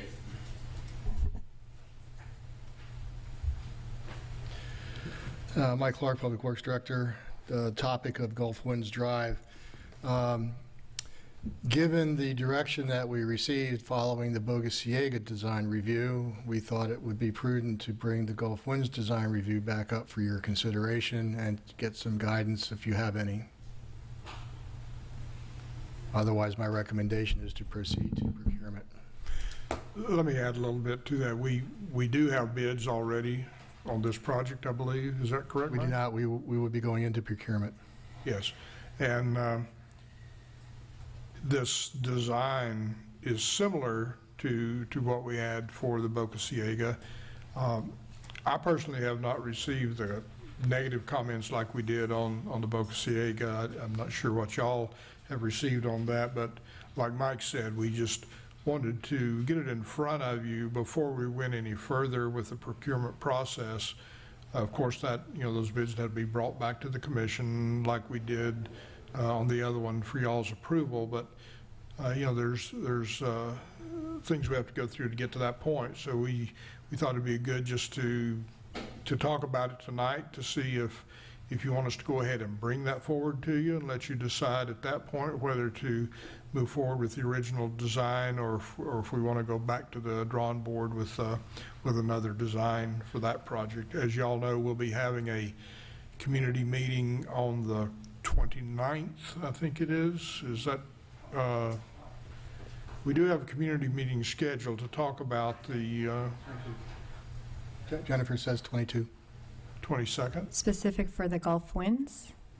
That's not Bogosiega. Gulf Winds. No, I'm sorry. I was thinking about another community meeting, but anyway, we just wanted to try to get some general guidance on this particular project before we spend a lot of time. A question. You mentioned that you haven't heard or received any negative comments on it. How are you soliciting comments? Or has there been a recent community meeting on this? Or just if someone, how would they know? Can they see the design online? Is it on the website? The design has been online for quite some time. We did have several public meetings, the last one here in Chambers, where I actually brought the full-size drawings and laid them out on about 20 different tables in the foyer-way. Walked many residents who live on Gulf Winds Drive through the impacts of their personal property, along with several of the commissioners who had detailed questions at the time. We do have one intersection that is of concern by the resident that lives there, and we have met with her, and we continue to review an idea that she recently came up with, which I would like to see maybe has merit, but we have to pass that through some engineering. And then there's another consideration, well made, that more impervious area doesn't do us well for flooding, and this project does the exact opposite. It eliminates impervious area. Gulf Winds Drive is a very large, very wide road that comes down considerably, and so we lose a lot of asphalt in this project. We do gain the sidewalks in most places on both sides of the street in this case. We do get an entirely new set of street lights designed for the neighborhood in a special photometric design. And they are improved lights, even better than the ones on Blind Pass Road. And Duke Energy is prepared to put those in for us. They are in the design. Pinellas County is on board with the water pipe project improvements. All of the reclaimed water laterals that we haven't already gotten to more than once in some cases get replaced. And once we get a contractor on board, the good idea a good idea boat doesn't stop. The contractor brings their expertise to the table as we begin our pre-construction conference. And we continue to pursue the best course of action for the one particular intersection that is still in consideration. And any other aspect that the contractor can bring our way. We'll probably go through a value engineering exercise post-award just to see what the contractor's thoughts are. Most of the contractors out there have good constructability, operability, maintainability issues that they can bring forward that perhaps the designers and the city staff did not realize. And so this is as near as I can tell, pretty non-controversial, very straightforward, beautiful, beautiful addition to the neighborhood and to the city. I'm really looking forward to this project, in case you haven't noticed. And so I would love to hear any concerns that you might have received from constituents, and the city manager and I can work through those comments. I've got a couple questions for clarification. Of course. So essentially, it's going to look like Blind Pass Road looks from Gulf Boulevard to Corey Avenue, that part of Blind Pass. There's a lot of similarities, yes. Okay. And what is the current sidewalk width on Gulf Winds Drive, and what is it going to be? It's a variety. Most of it's 4 feet, not on both sides of the road. It will go to 8 feet, mostly on both sides of the road. Okay. Not on every block. And the folks that live there that have been to the public meetings know exactly what's happening if they have asked in front of their property. And if they would like to call me, I'll be happy to walk them through the design on the internet that we have posted. Okay, and can you touch on what's going to be done to help reduce speed vehicles on that road? There is actually a speed table in this project at 64th Avenue. The stop signs do remain, and I believe there are speed humps associated with mid-blocks, the long ones. And the narrower driving lanes, of course, as we've talked about before, which gives people a little bit more sense of, I'm a little tighter, so I'm going to pay attention a little bit more, and I'm going to ease off the gas a little bit lighter. So instead of being speed racer through 64th to 67th, they're going to be a little bit tighter confined. And so that by itself naturally drives our tendency to go faster down.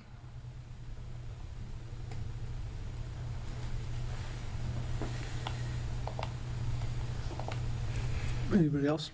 Just one, because you asked if I've heard any comments. The only comment I've received, so I haven't really received too many, just one actually, was on what was the width of the sidewalk? Is it 8 feet now or 5? I can't remember. It's 4 and 5.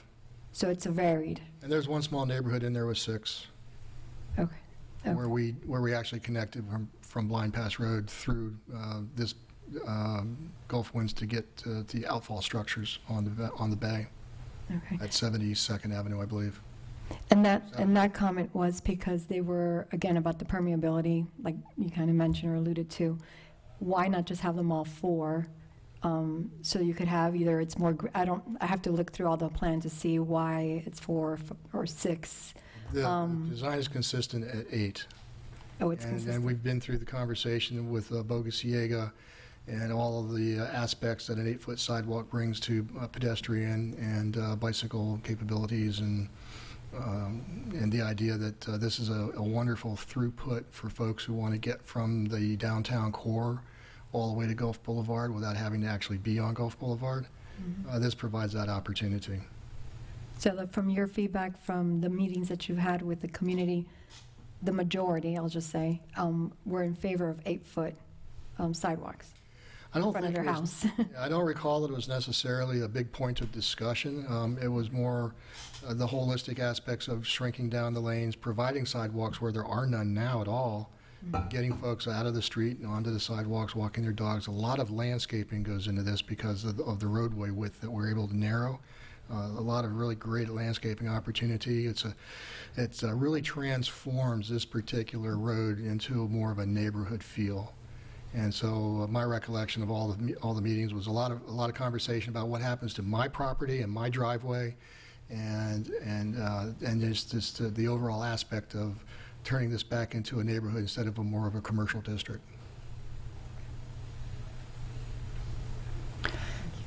Mike, while you're... Hey, Mike.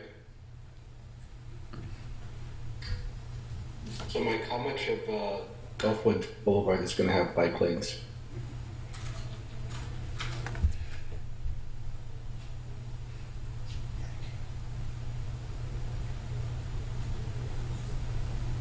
It appears that they are share rows. Okay, so we're eliminating the bike lanes. The bike lanes are not dedicated on the street, no. Yeah, so this is the same conversation and discussion we had with Boca Ciega, right? We are taking 4-foot sidewalks and we're creating less impermeable surface by making the sidewalks twice the size. And then you're forcing to have bicycle riders and pedestrians on these 8-foot sidewalks. Whereas right now, a good chunk of it does have a bike lane on it. And so Yeah, I misspoke, Your Honor. There are sections here from 71st north or south that are bike lanes on both sides. And then there are some. 71st to where? 71st south. I see designs with bike lanes. I'm looking through some of the pages now.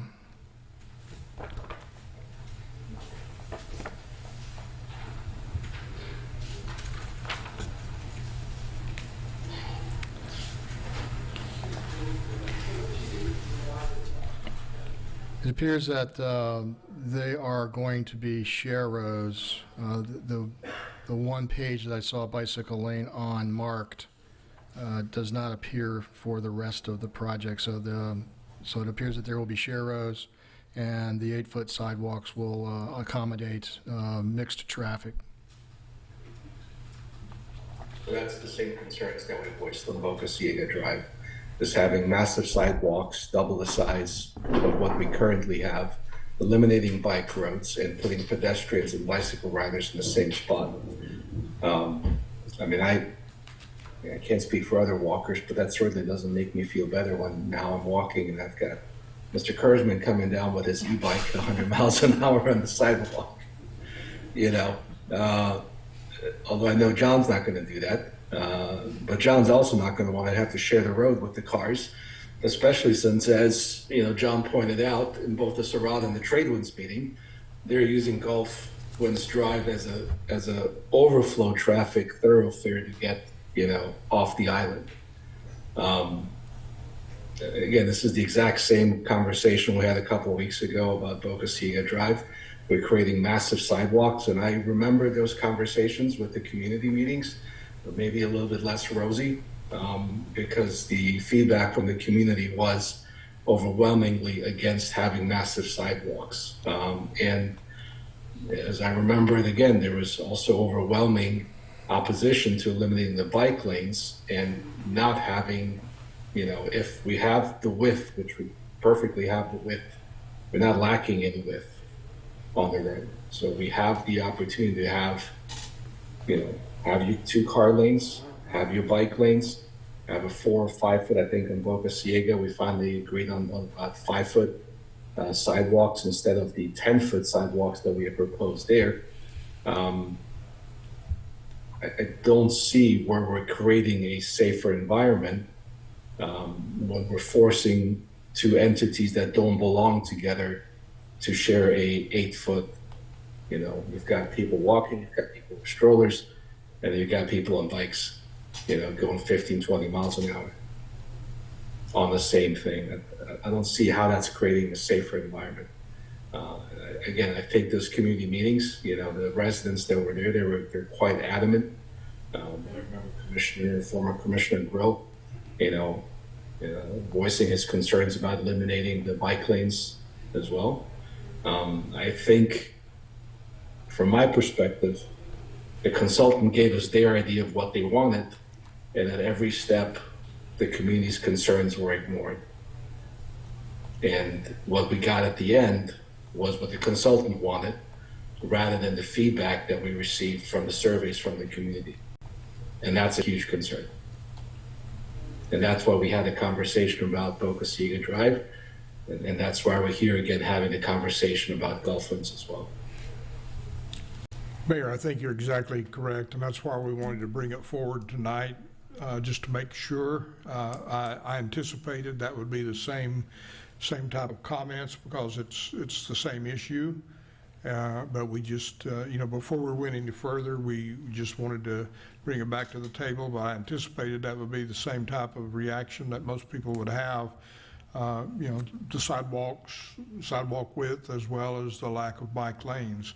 And if that's a consensus on this project as it was on the other project, then I think we know what we need to do is go back to the drawing boards and make that work in that direction.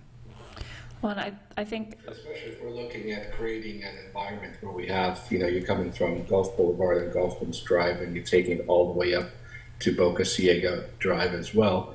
I mean, if we've already amended the look of that project, I think it would be nice to have a consistent look all the way from one end all the way up to the north end. Absolutely. That's one of the issues that we have with Gulf Winds Drive right now. I mean, no one says it doesn't need to be fixed. I mean, it's god-awful, it's ugly, it's pothole-ridden. I mean, it's in desperate need of a revamp. Absolutely. But it'd be nice to have something that's consistent from one end all the way to the other. Commissioner Merritt, do you have something? yeah, and Mike, maybe, this might be something that you can double check on and let us know, but from the plans that were included in our agenda packet, it did appear to me that a big stretch of that did have dedicated bike lanes, at least the sections of the plan that show the road striping and the crosswalks and that sort of thing show dedicated bike lanes from like 64th to 72nd or something like that. And so it would be nice to know for sure what we're looking at there, because I think if there's sections that already have a bike lane, then those sections might be fine. But if the pages that show the striping aren't consistent with the other pages that show the design, then maybe that's something we need to look at. The design that you're looking at is the final design that's online. And so I think the mayor explained a philosophic view on what we're attempting to do with Boca Ciega and Gulf Winds Drive, and as a city manager, I believe I heard the same thing. Absolutely. So as I understand it, my instructions are to put this project back with Boca Ciega and try to pair them such that we have a holistic approach to both sections of the roads with regards to smaller sidewalks and bicycle lanes that are safe for travel. I think that's correct. Your Honor? Okay. Do we have any One public? last question, Mike. Is there any opportunity for us to save money by putting the two projects together when it goes out to bid, or not? We would have to give up the $1.5 million state grant for Boca Ciega. Okay, yeah, we don't want that. So we might save $1.5 million, but we'll have to give $1.5 million up to find out. One thing we could do along that line, Mayor, it's a good suggestion, is we could try to time it to where we're bidding both projects at the same time, and I've done that in the past, and where that certainly helps with the price if somebody thinks that they can be awarded both projects. So that could be a possibility of some savings. Yeah. What's the time frame on that grant? Like, what's the expiration? It's next June. 2025? Yeah, but typically this type of grant could be extended, but right now it's June of 2025. It's been extended once already. Correct. We must be fully expensed by June 2025. Yeah. City Clerk, I understand we have a couple public comments. Based on what you heard, did the folks with the public comments still want to comment? Okay. I've got a question. Oh, I'm sorry, we still have more. So I don't know the proper terminology for them, but on Gulf Boulevard, on the residential neighborhood of Gulf Boulevard behind St. John's, there, I'll call them those raised areas. Speed tables. So that is what is being proposed to be put on Gulf Winds Drive? Yes, it is. Okay, got it. Everybody seems to be okay with those. They ride. I feel they do a good job. Yeah, they ride well, they do a good job, they don't disrupt you too much, but they keep you in check. Thank you. Oh. John Kurzman.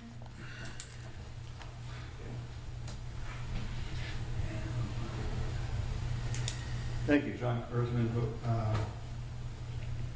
Bahia Underway.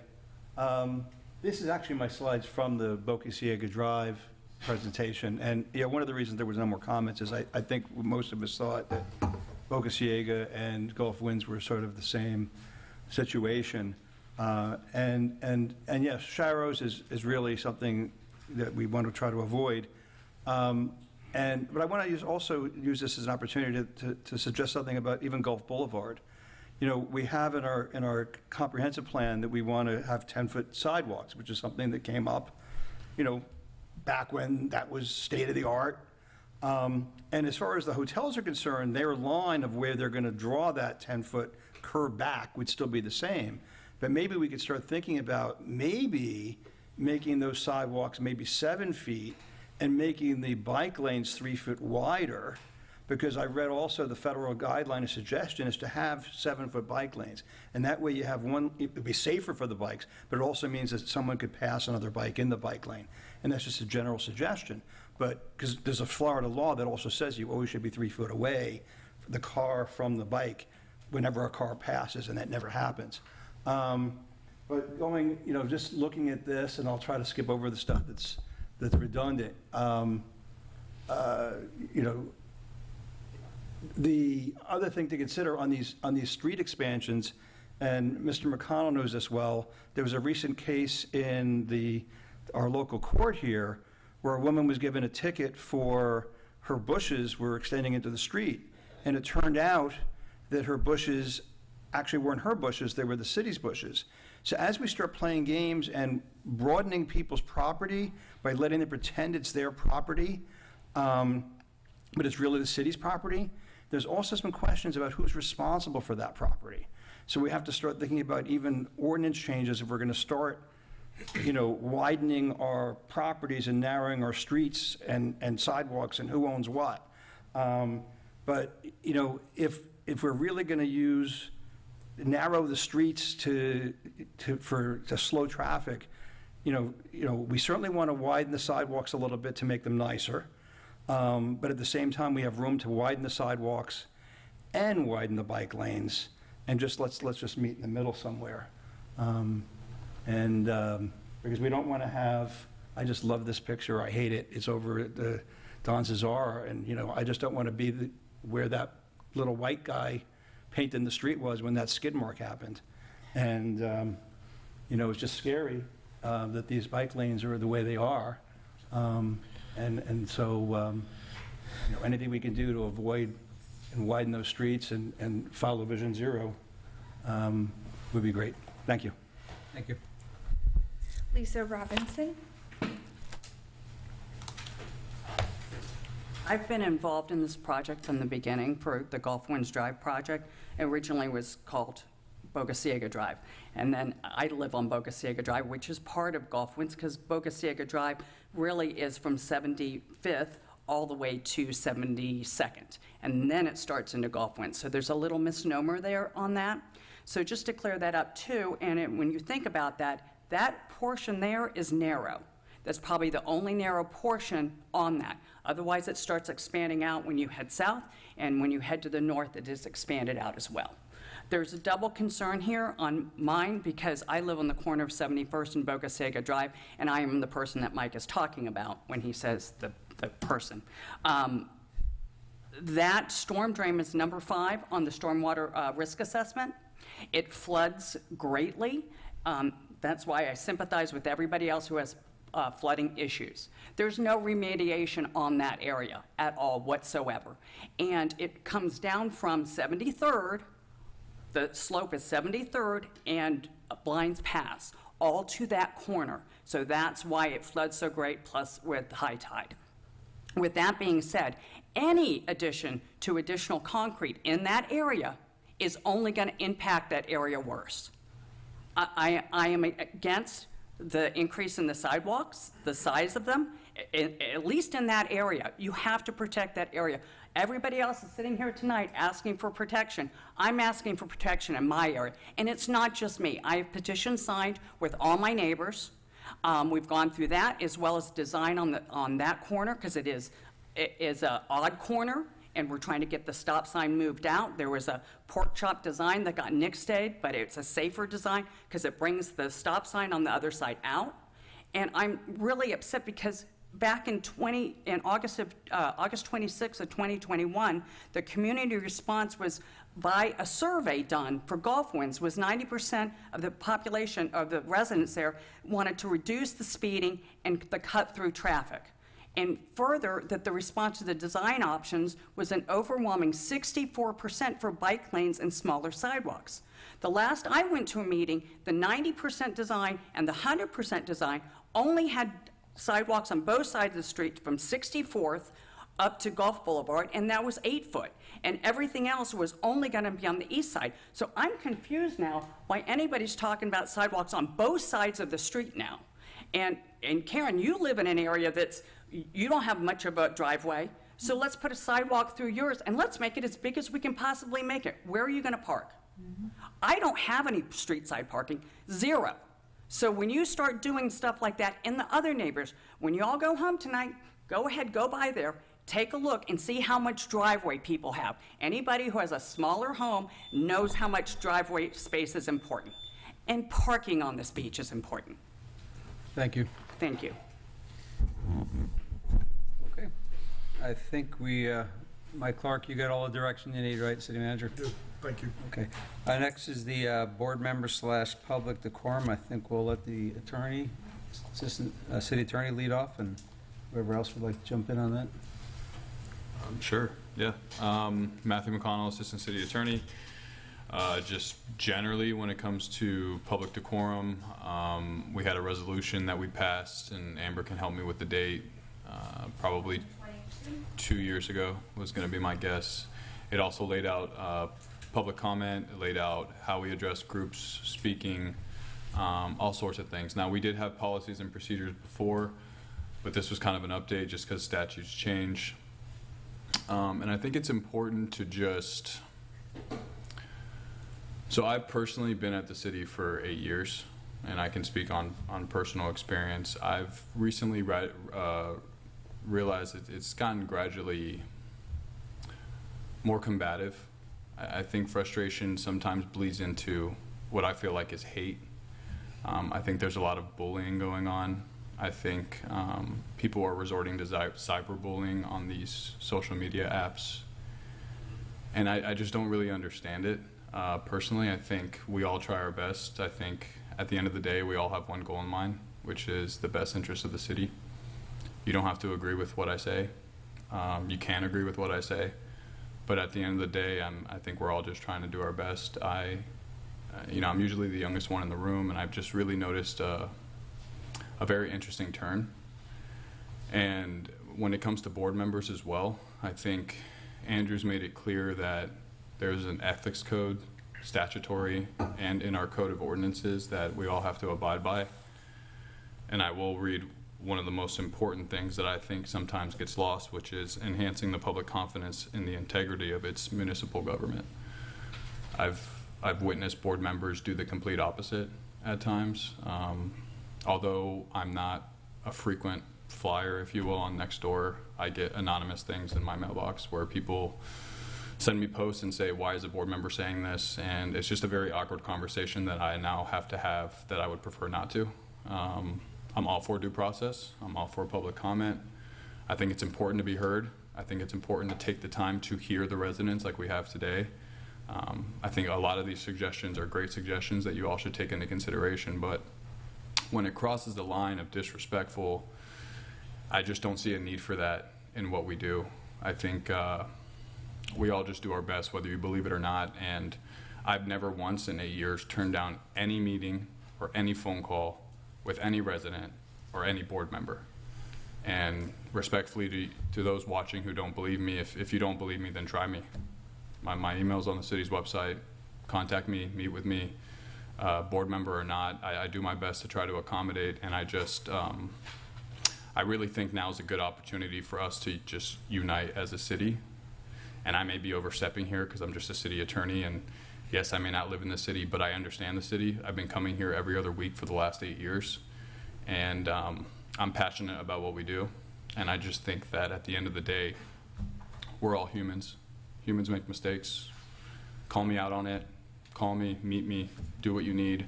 I feel for you all as board members. I think it's a very interesting, or commission members, I think it's a very interesting time. But I will say, please be mindful of who you select on boards as well. I'm not here to tell you that you need to remove or replace or anything, because that's not my position, but next time I get an anonymous email, maybe I'll pass it along and you guys can call your board members, because sometimes it's a very awkward, it's a first conversation for me. Sometimes I don't even know who they are. I've never met them before, and it's just very odd. And I don't like doing it, so I'd prefer to not do it in the future. So that's really my comment on the situation. I just want to say I appreciate you bringing this up, because we don't have an opportunity to talk amongst each other. We have to always speak in a public forum. And we all came in a real tumultuous time, let's just say. There's a lot going on, and we have not really had an opportunity to kind of just talk, you know, because we are team members. Ultimately, we're all here for the same reason. You know, I've been coming to commission meetings for a pretty long time because of flooding, for those of you who are still here in the audience, but I sat there many times to come up and give my 3 minutes. And actually, I'll take that back. We didn't have 3 minutes back then. When I first started coming to commission meetings and talking about the flooding in the neighborhood, we just came up. There wasn't many people out there, so there's actually way more people in this crowd right now than I would sit by myself, you know, sitting in the crowd. So I remember the day that Amber brought to the commission the rules, if you want to call them rules, for decorum in this chamber. And I thought, oh my gosh, that's going to be hard. How's my group going to work around this, you know, so we can get our minutes in and our, you know, and so I know that that's what a lot of people do when they come here, so they can get more airtime, right, more time to speak.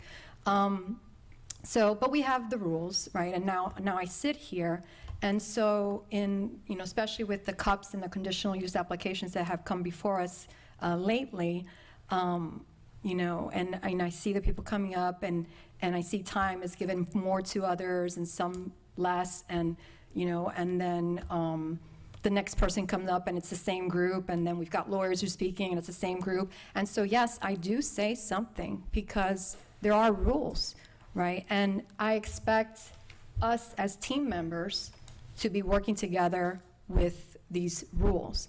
Now, if we don't agree with the rules, then let's change the rules, okay? But we have the rules.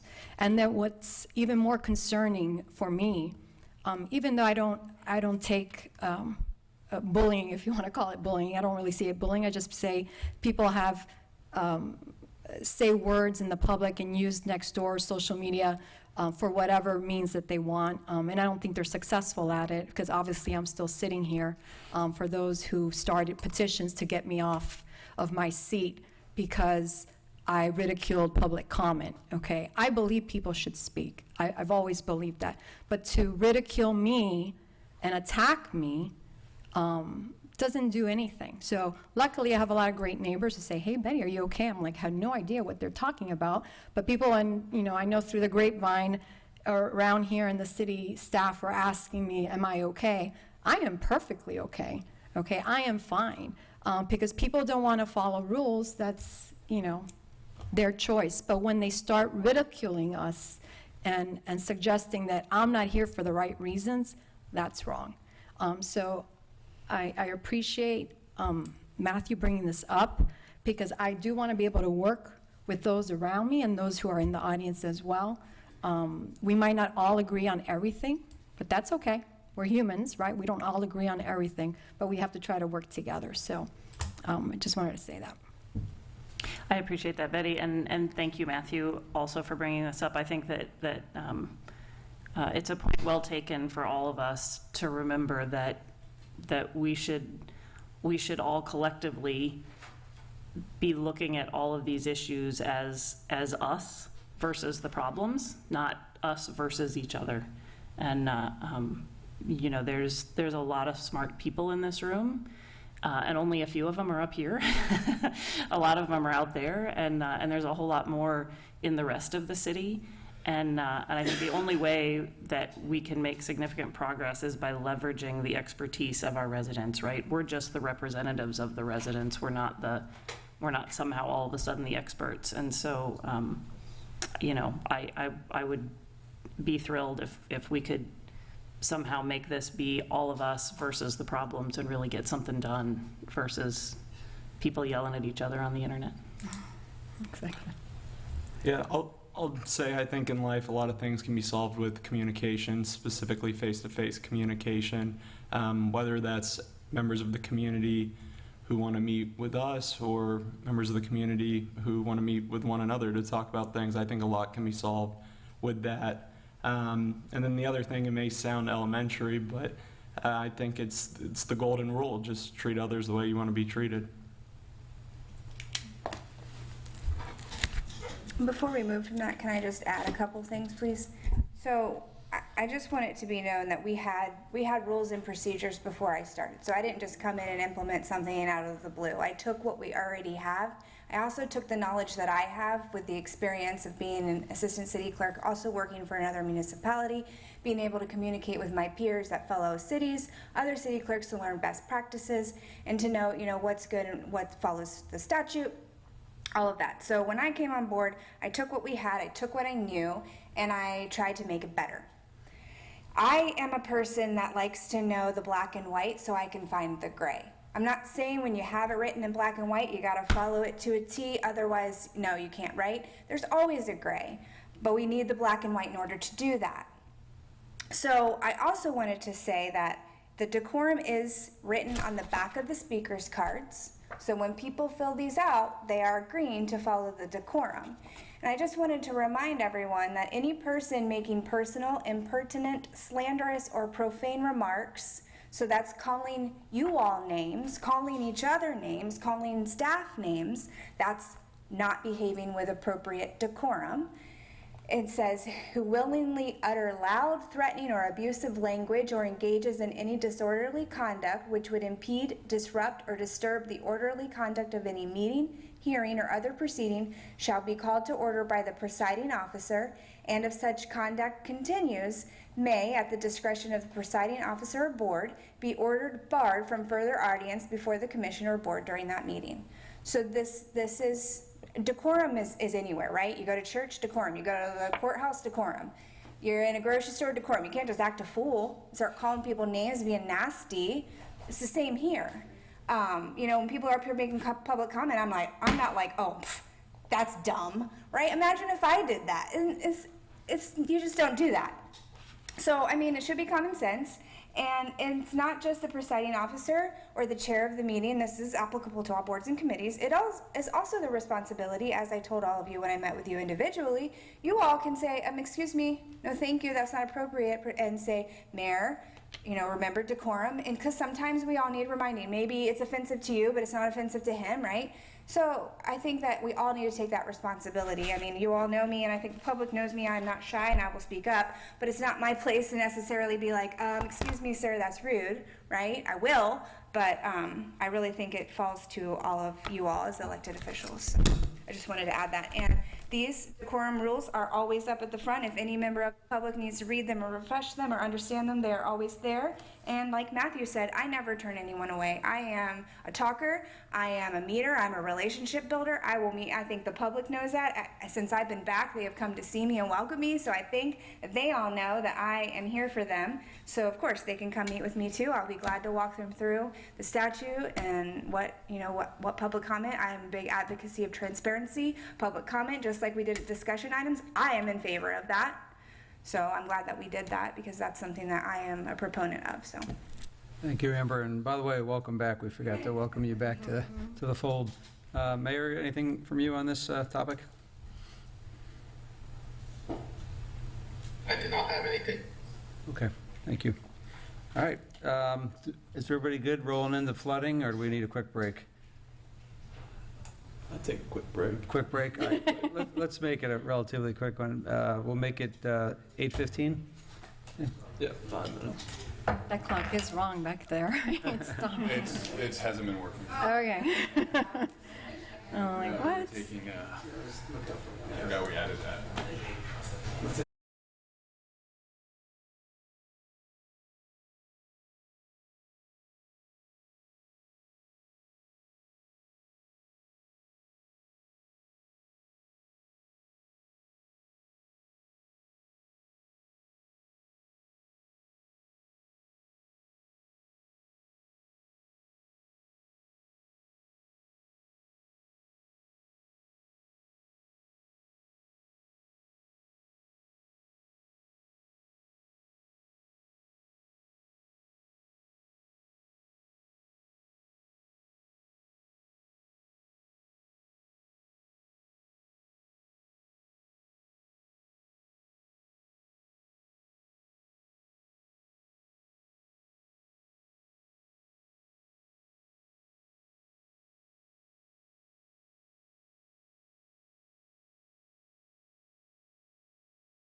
Delta D, flooding is the major topic, I believe.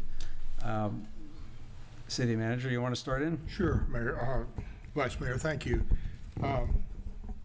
We've all been receiving the emails, and I know we've had calls about the flooding in several areas.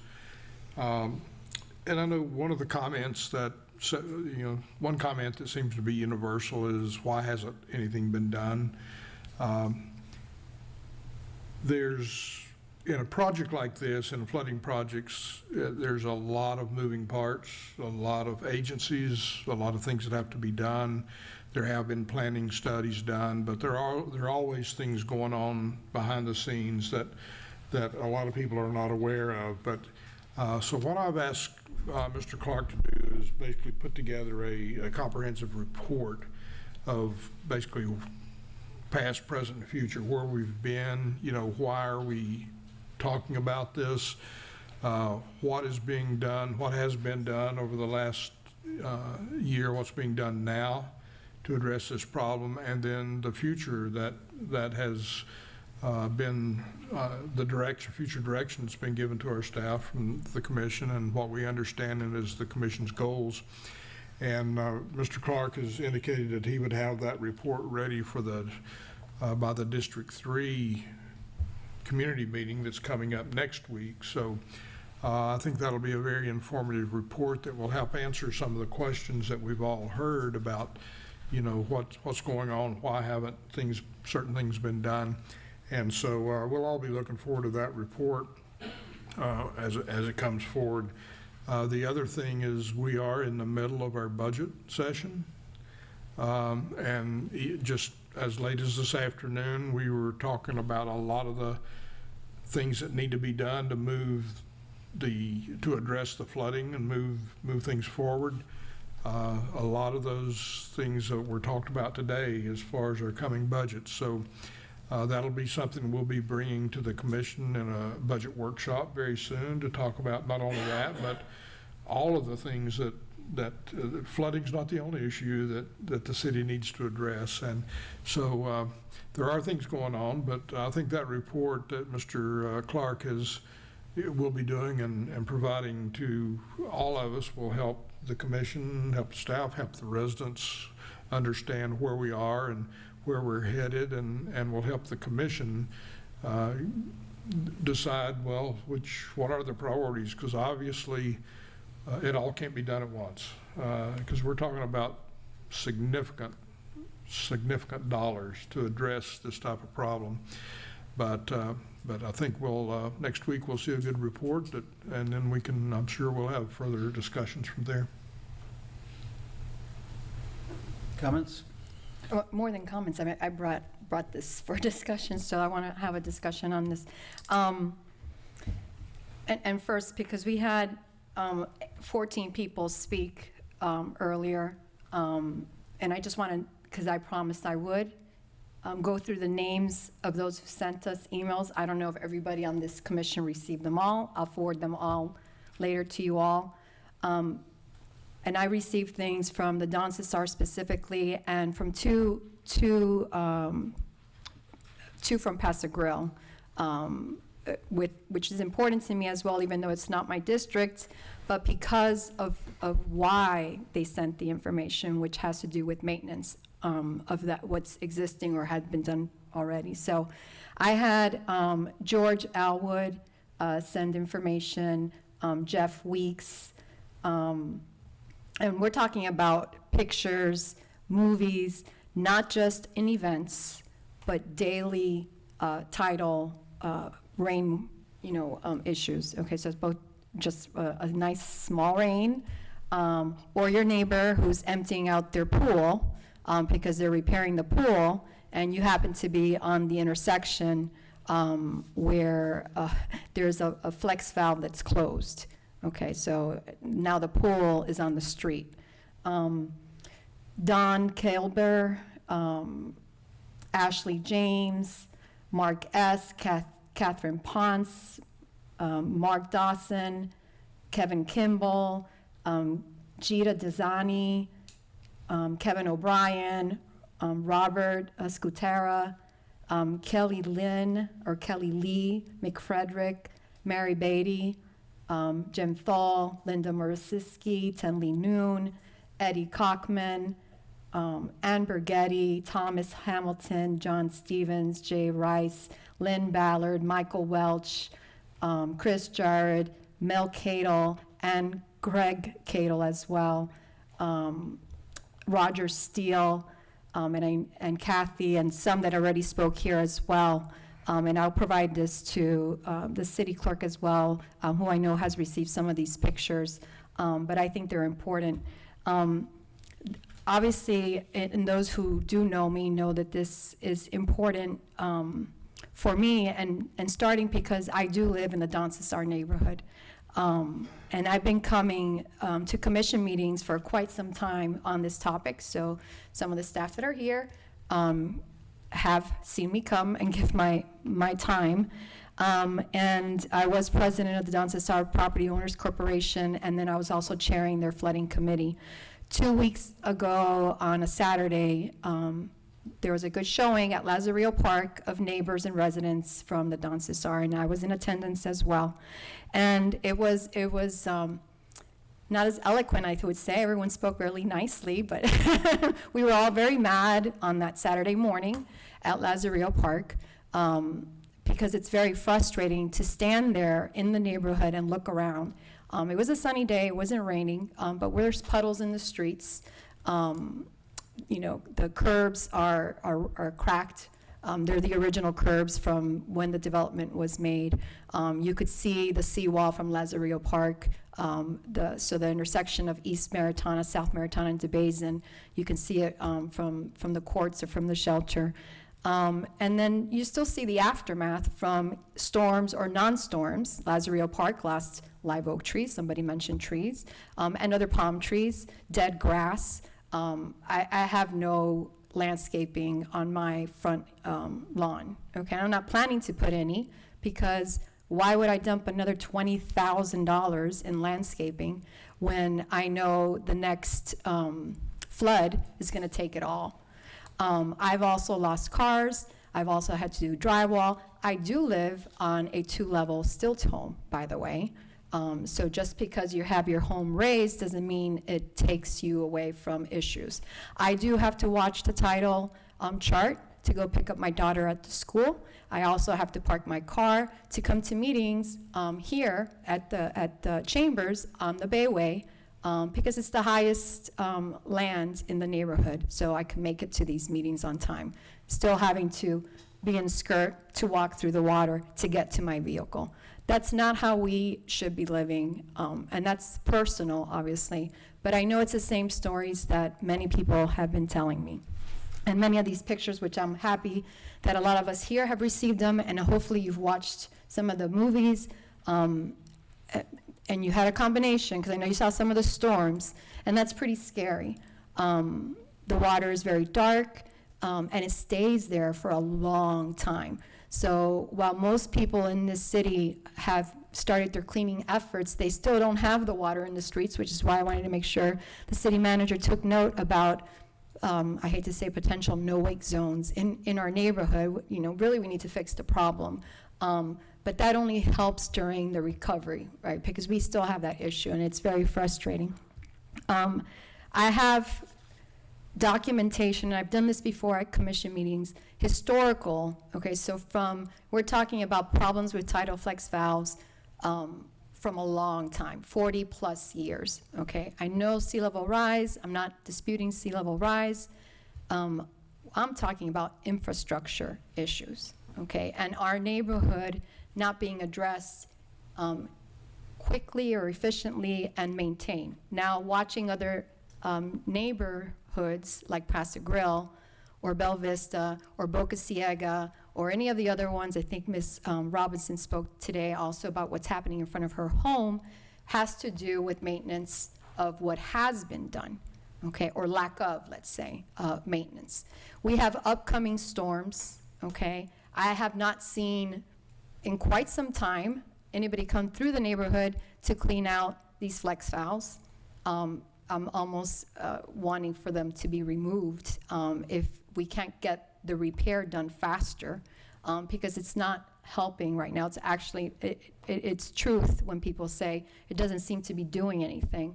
The water comes around those spillways, so it's not doing anything.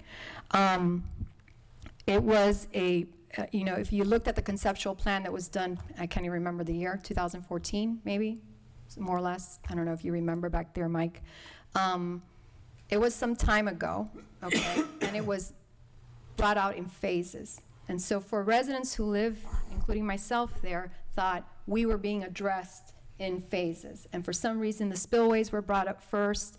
Then we were going to go into the boat ramp, which I know we have a community meeting on this. But there was a purpose on why the study was being done on the boat ramp, because it's an area of intrusion. And some of the images that you all have seen on those emails that we received and some of the movies, you don't even see the boat ramp because you're looking at McPherson, right? There, you don't see the wall, you don't even see the boat ramp at any point. And if you've been there lately, especially with the higher tides in springtime, you could see what the problems are. Unfortunately, a lot of people in our city drive through there not thinking twice. Why they do, I don't know. It's salt water, okay? So, and your car will get damaged, and it doesn't matter if you do an undercarriage wash through, it will get damaged. I've put a couple of rotors already on my vehicle.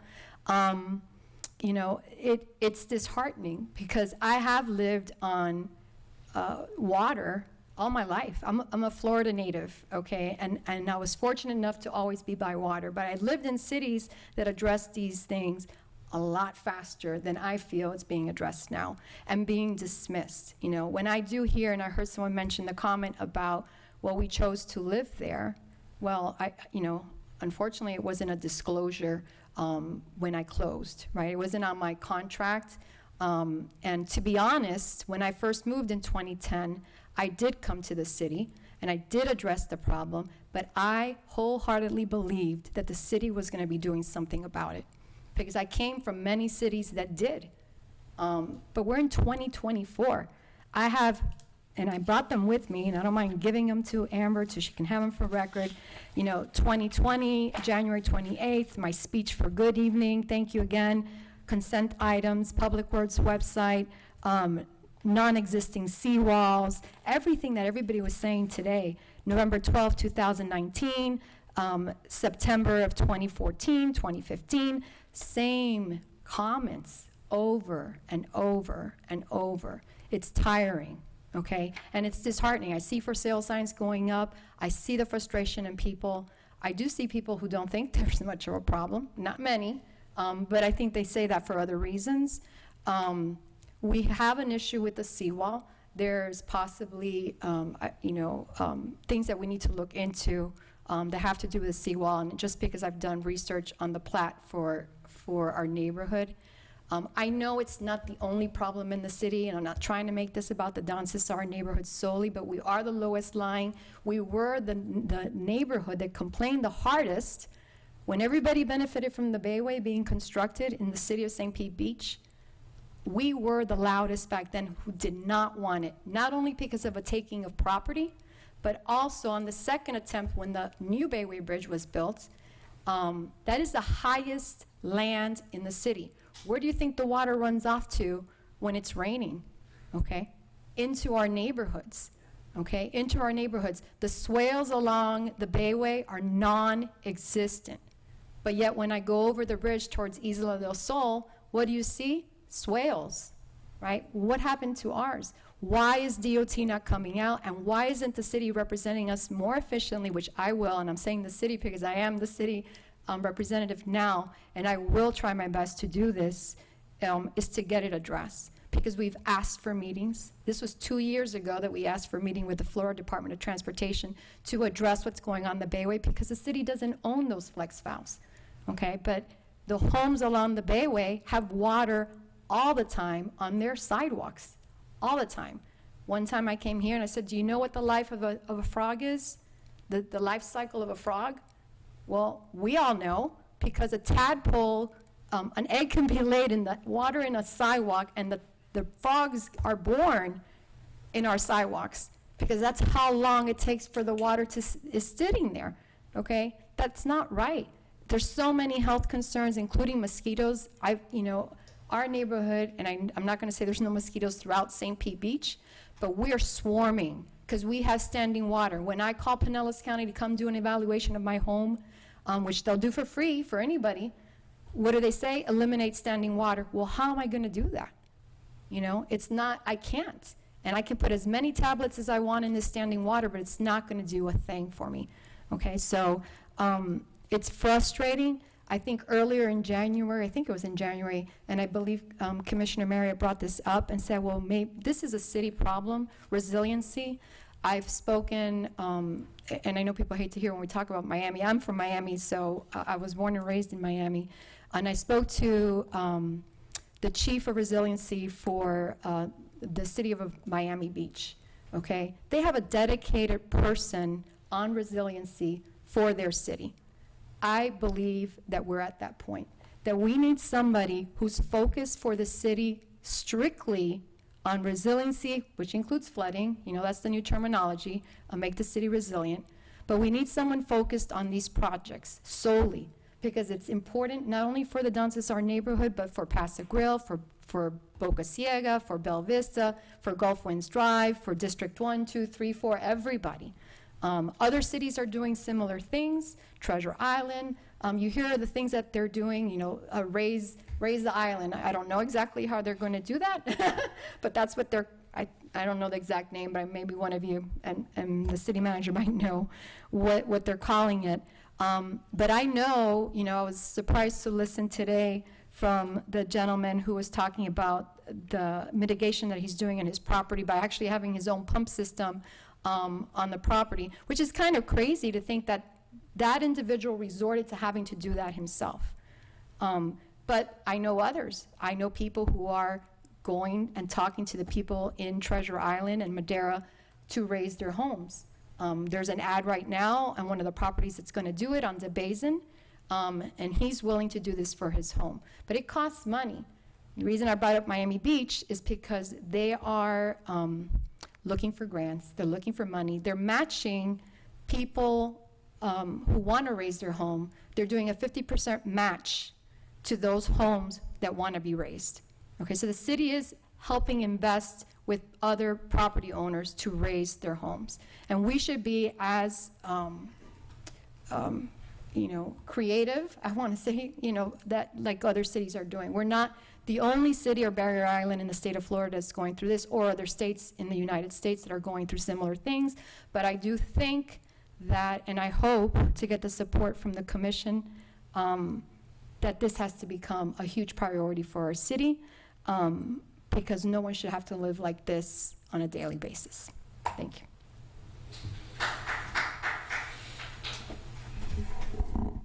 Well, I share your concerns. I've been meeting with members in Paso Grill, mostly between 29th and 26th over the last couple of weeks, and talking about the tidal flex valves and some other things that apparently failed. And I've met with Mike Clark, and we talked about those failures.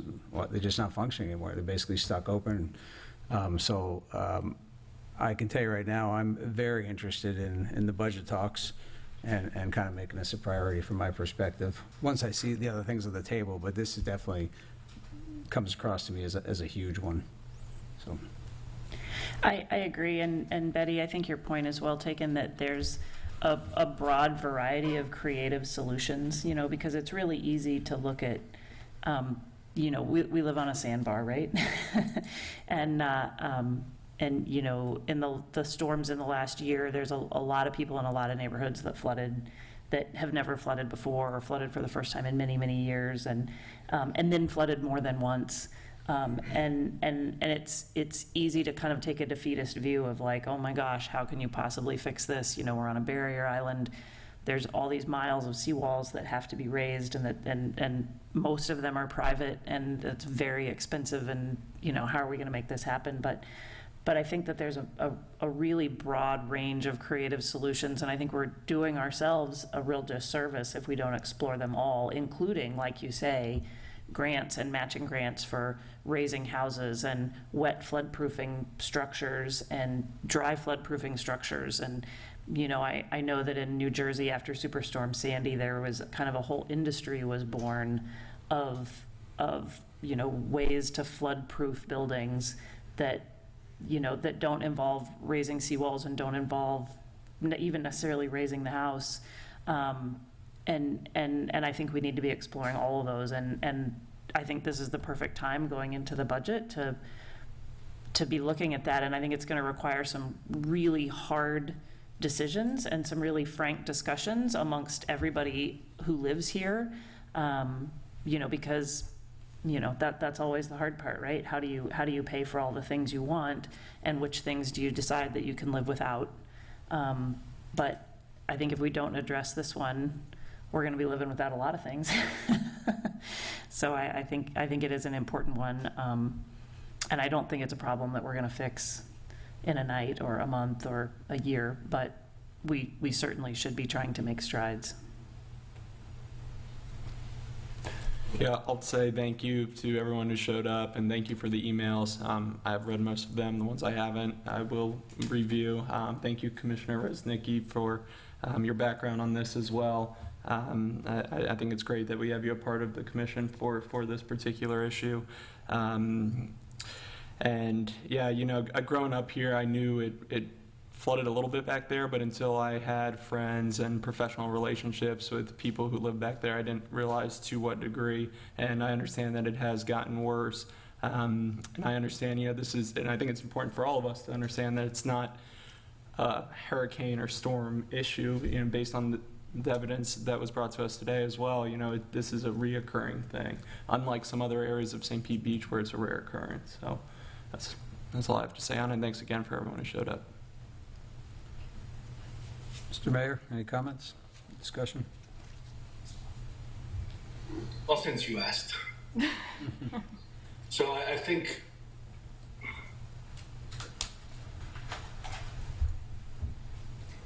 this is an issue that I've heard about, that I've met with residents about since even before I decided to run for office. So this has been years in the making. And I've heard it all, right? As Betty said, she's been coming here for 6 or 7 years telling us about these issues.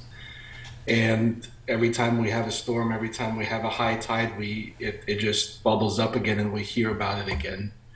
We have a public works director that lives in the neighborhood, and one of the things that I've always thought is if Mike, whose house has got flooded twice in the last 6 months or a year now, if what I'm trying to get at is that we hear the comments, right? And I'm not an engineer. I'm a real estate broker. That's what I am, right? I've got background in many other things, but what I don't hear is what is the solution? And I've had this conversation with residents. I get the angry phone calls. I take them, right? And I listen. And then I say at the end, okay, great. How much money do we need, and what do we spend it on? And this is a question that I've been asking for 2 years. I've asked it of the previous city manager. I've asked it of our public works director. I'm asking you, the commissioners, because yes, I empathize with our residents. It's awful. It sucks. I wouldn't want to have to live like that. It's awful. But what is the solution? How much money do we allocate in the budget? Is there a number? See, this is the problem, right? We have posturing from, we have platitudes from the commission. We have, yes, we're all with you. It's a terrible problem. But how do we fix it? This is what I'm never hearing from anyone is, how do we fix it? And I say this to the residents as well, because you are right. You are right to be angry. You're right to send the emails and the pictures and the videos, and I'm going to encourage you that you do it every single time it happens. Send it to your commissioners, send it to me, send it to the city manager, because this is an issue that needs to be addressed. But what I'm not ever hearing from the commissioner or from the city staff, and I'm not hearing a solution. I'm not hearing, if we do this, this, and this, that's going to fix it, and it's going to take X number of dollars. I can And that's answer really that what for we you. need, right? What we need at this point is Yes, we know we have a problem. Betty, you've told us for 7, 10 years there's a problem. What's the solution? Right? What is the next step? What other study do we need? We have studies. We have many studies. I've seen at least 3 or 4 of them. But we don't have a solution. And so to the residents, I say, you're right to be angry. And you need to come back to the commission and say, give us a solution. Start taking action. Because all I'm hearing is a 20-minute speech about how bad it is. Yes, it's bad. We all know it's bad. And it's time to tell us how bad it is and say, here's how we're going to fix it. And I sound maybe like I'm a little mad, a little angry, because I am. Just a second, Mayor. Excuse me. Excuse me, I'm going to ask you, I'm going to give you 5 seconds to stop talking. Sheriff, please escort the gentleman out. Thank you. I'm tired of this. This is all bullshit. Mayor, respectfully, there has been solutions brought to, at least particularly with the neighborhood. So I could answer part of your question when you're done.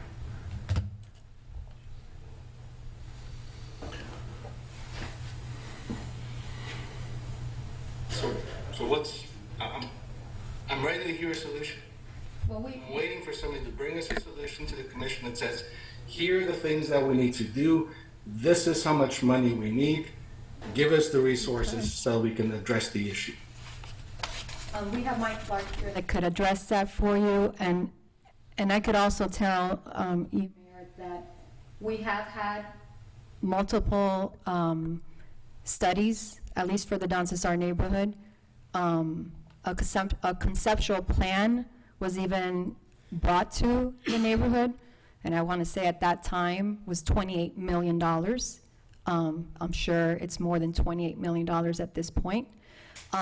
So we have had many solutions brought to the neighborhood, but unfortunately nothing has been completed. So that's the frustration. We've been told and promised many things, but it hasn't been completed. So I know, Mike, you raised your hand, and if you could come up here, Mike, you can give me some of the solutions that maybe you've seen.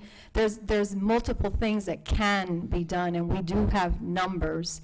And I think that plan is still probably even posted on our city website as well. I just want to reiterate what I said earlier. Mike is working on a comprehensive plan that he's planning on having for everyone next week. And Mike, if there's some comments you want to make regarding that's fine, but I don't think now is the time for Mike to try to explain what his report is going to say next week, because I know he's still working on that. But there certainly have been lots of studies. There's stuff that has been done. There's big dollars associated with all that. But Mike, if you'd like to add something, certainly. Perhaps a little context. Mike Clark, Public Works Director. Since 2016, we have commissioned more than a dozen engineering studies and project studies. And there's good reason for that, because if you don't have a baseline of data about what your city looks like topographically, how the watershed basins are connected, which intersections flood at the 25-year, 24-hour storm, at what elevations, set your priorities. What are your threats to transportation? What are your threats to private property? What are your threats to the infrastructure functioning properly? There's a lot of science that goes behind all of the commentary and frustration that we're hearing, all of which I share. So solutions. Okay, let's talk about that. The water's not going to get more shallow. The storms are not going to get less intense. The exact opposite is what we're facing. We're at the beginning of the hurricane season. It's supposed to be the worst one in forever. That's concerning. Y'all should be, I'm concerned. And so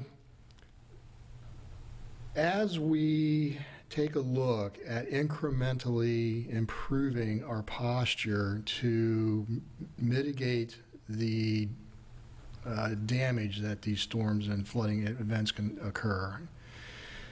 We looked at putting in tide check valves. You know, if you look across all the cities on the East Coast and in Texas in the Gulf Panhandle, we're all pretty much going through the same science at the same time. And I will tell you that St. Pete Beach, as far as being based in science and understanding our community and our threats and our vulnerabilities, we are years ahead of most of the other communities in the region. The Tampa Bay Regional Planning Committee, and we had a member here with us today on that, didn't even begin to look at what was going on until 3 years after I talked to the city manager about, hey, we got a problem, boss, we need to start thinking about this.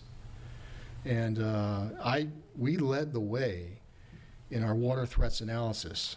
Everybody else took notice. I had 40 engineers working and studying our little city, 40, on 4 different firms, including my staff.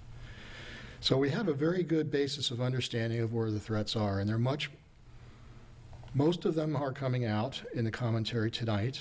Most of the locations have been identified. There are a few others that you all maybe are experiencing in your districts that haven't been brought out yet, but they're there and I know where they are. And so the prevention of water encroachment into a low-lying neighborhood is a combination of protecting the spillways and the storm drains and our seawalls. And the science behind protecting our stormwater outfall structures, and everybody is proclaiming that the tide check valves don't work, and I'm not going to argue that point one way or the other. I will just tell you that the tide check valves are a product of engineering that have been adapted to this environment rather than built for this environment. We have learned that lesson. And what we have done is we've created we've created a new design to pull the tide check valves off of the outfall structures, bring them back into the street so that they don't have the nutrients, they don't have the marine growth, and protect them with the baffle box so that they are protected against the debris and they are able to open and close. But they will be vaulted with quick disconnect links that our maintenance personnel can open up the hatch, take the crane, latch on to the bolts, undo the section of pipe, bring it up to the surface, make the repairs, get back down into the vault, take a look at the baffle box from the inside to make sure it's functioning properly, and then put the system back together again. Brett Warner, our previous city engineer, and I, we created that knowledge. Nobody else has it, and I'm sharing it with the rest of the county's engineers. And we are first in design, and we are in design now in 6 locations. That is something that is extremely important to the operability and functionality of these tide check valves.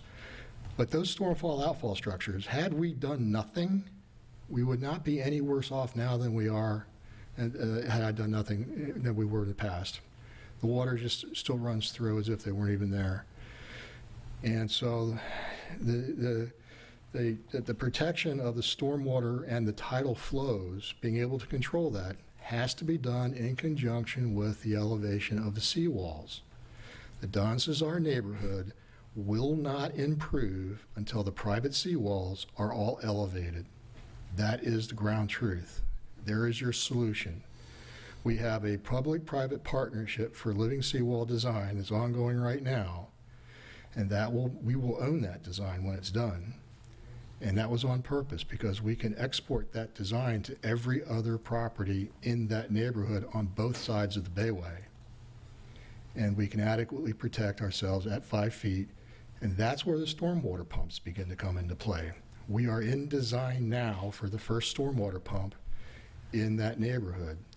We did a previous study that said stormwater pumps would be in the park, and as we continued to challenge ourselves with engineering questions, we determined that it would be better to reverse that and put the pumps on the perimeter. We would save millions, tens of millions of dollars in doing it that way, and we are in design for that first pump station, but I will not finish that design. It'll go to concept. The conversation that must take place is, what are we going to do with the seawalls that surround the Don Cesar neighborhood? That is your solution. How we choose to approach it, there are many financial avenues that are available to us. But in the end, those are privately owned seawalls, and it has to be a public-private partnership. So the government brings in on the infrastructure that the government is responsible for, protective measures, i.e. the spillways and the pump stations, and the private property owners have to come together, and they have to figure out how we're going to incorporate this design to protect that neighborhood. That solution extends to all the other neighborhoods in this city. Okay, so if you're out there, in the 78th Avenue neighborhood, that entire frontage along Blind Pass Road needs to come up. And then what we are looking at now is the interconnectivity of multiple watershed basins in a geographic, topographic area that can be connected, and reversing the flow of the water underground, under the streets, to a pump station instead of outfall structures on the perimeter. We will close those perimeter outfall structures, elevate those seawalls, and add pump stations to evacuate the water. We are in concept design for multiple locations throughout the city. That is your solution, okay? Now let's talk cost. Anybody around here got $100 million? That's just to start with, okay? So at $10 million a year over 10 years, we can make a significant difference.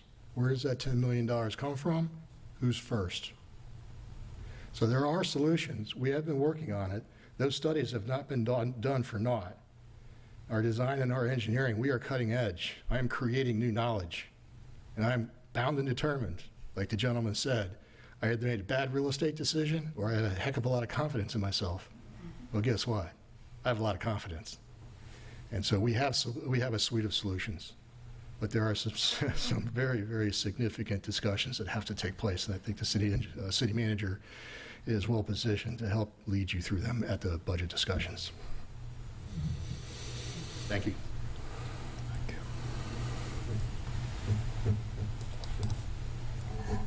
I did get a couple comment cards. I don't know. Before that, I just want to mention just a few things legally.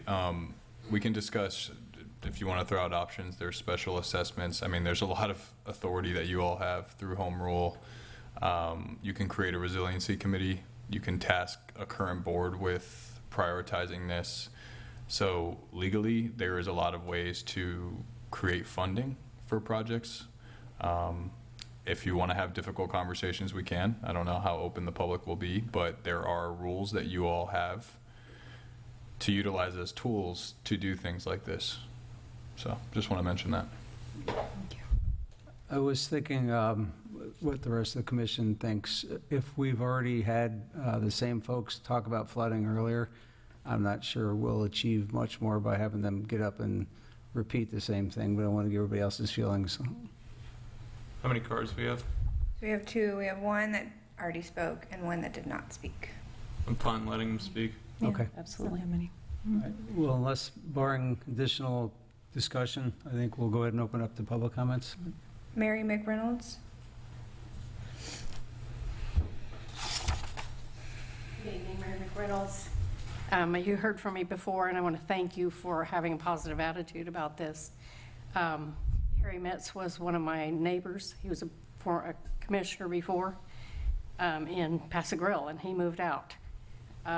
Many people have lost vehicles. Many people have moved out. A lot of people have given up. Some people didn't come tonight because they don't feel like the commission or the city cares about them. And I've only been there a year, like I said before, but I hear a lot of discouragement. I don't think beauty and sidewalks are a priority to us. I hope it's not a priority to you guys, because this is a health problem. It's dangerous for all of the stuff coming from the park going into my house. It's dangerous. I've been told promises were made and not followed through. I thank you for your information and research, and anyone else who has researched, I appreciate it. The problem is imminent. The boat ramp is at a flood stage several times a week.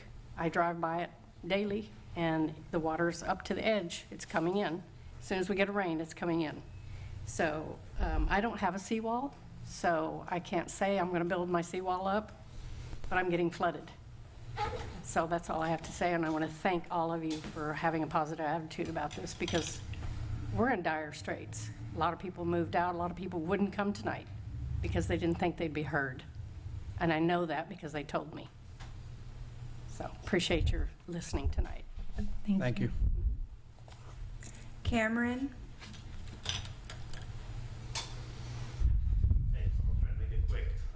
Just start by saying it's been a long process, and I actually remember going maybe a few years ago to over where the rec center is, and we had a meeting on this flooding. And actually, somebody brought up before these flex valves that do not work. I understand that it may be your concept, but it's a failed concept.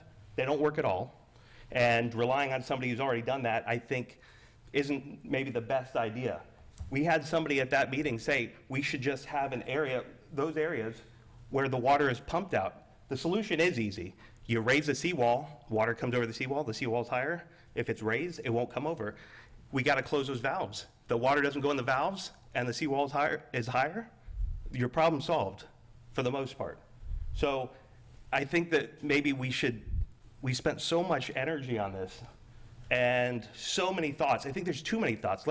It's not that difficult, and we can adapt. We put those valves in, they don't work, got to move on. That's it. So let's get the seawall up. I do own a seawall. I think the city has something to say about water coming in and ruining the infrastructure of the city. I think that it should be something that they're concerned with too, not just put on private owners. The other issue with private owners, we can't have it piecemeal. You can't have one person put a seawall up. The other thing that was raised was, at that time, they were talking about raising up so many feet. Well, they let people build seawalls to the low standards, and I asked, why would you approve and let them do that? They're wasting $30,000. Seawalls are somewhere between 400 to 500 feet now. It's not that much. It's not hundreds of billions. To do our neighborhood, it's not going to be that much. That's one start. Doing something with those valves, even if it's a manual open and close. It was always a failed concept, because we knew if it rained and it was a high tide, that the water wasn't going to go out and we'd be sitting without water too. So it was never a great idea. The idea of having higher seawalls and pumping it over the water over sounds like a much better solution. I'm sure that we could figure out a better solution. Thanks. Thank you. Kathy Garcha? Thank you. I will be brief, but thank you, Mike, for going over that. I think, honestly, it's pretty exciting. I did spend a good amount of time talking to the Shore Acres president of their civic association, I think is what they refer to it as. They have a much more significant problem, I think, over there, in a much bigger community.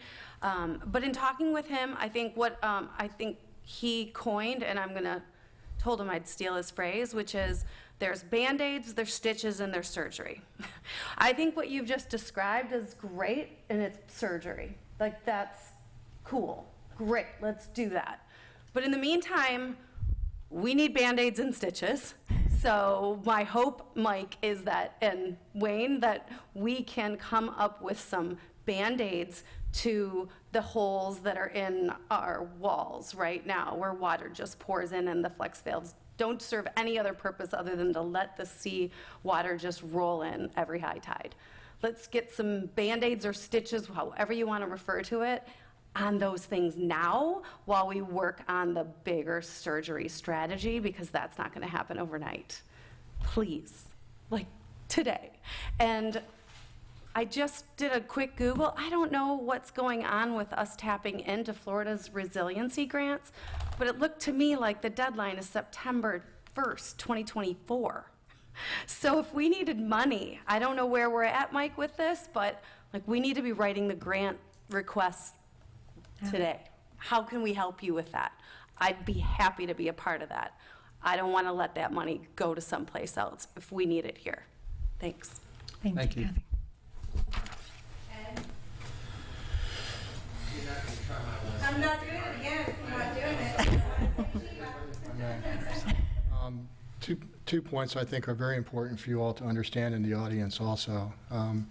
The other day, Kathy and I were out taking a look at the 36th Avenue situation, and Josh Rojas did quite a nice interview with Kathy. And she said, Mike, why can't we just do a temporary solution? Why do I have to wait through another hurricane season? I thought to myself, holy cow, okay, thanks for the challenge. I am talking with our contractor this week on a concept that we might be able to plug that 36th Avenue seawall. I don't know where the money, where we're going to land on the cost, but I have an idea. I think our contractor can pull it off. I'll be bringing it to the city manager. So just so you know, and our citizens in that portion of the neighborhood know, that I'm going to try to take some very, very aggressive action here in the very near future with that particular location. And I just felt that was important, and I wanted you to know that that came from Kathy. And the other one is the Florida Resiliency Grants. I believe we already have 2, and I'll be chasing that. I'll be chasing grants down like a hound dog on a ham bone. You can bet on that.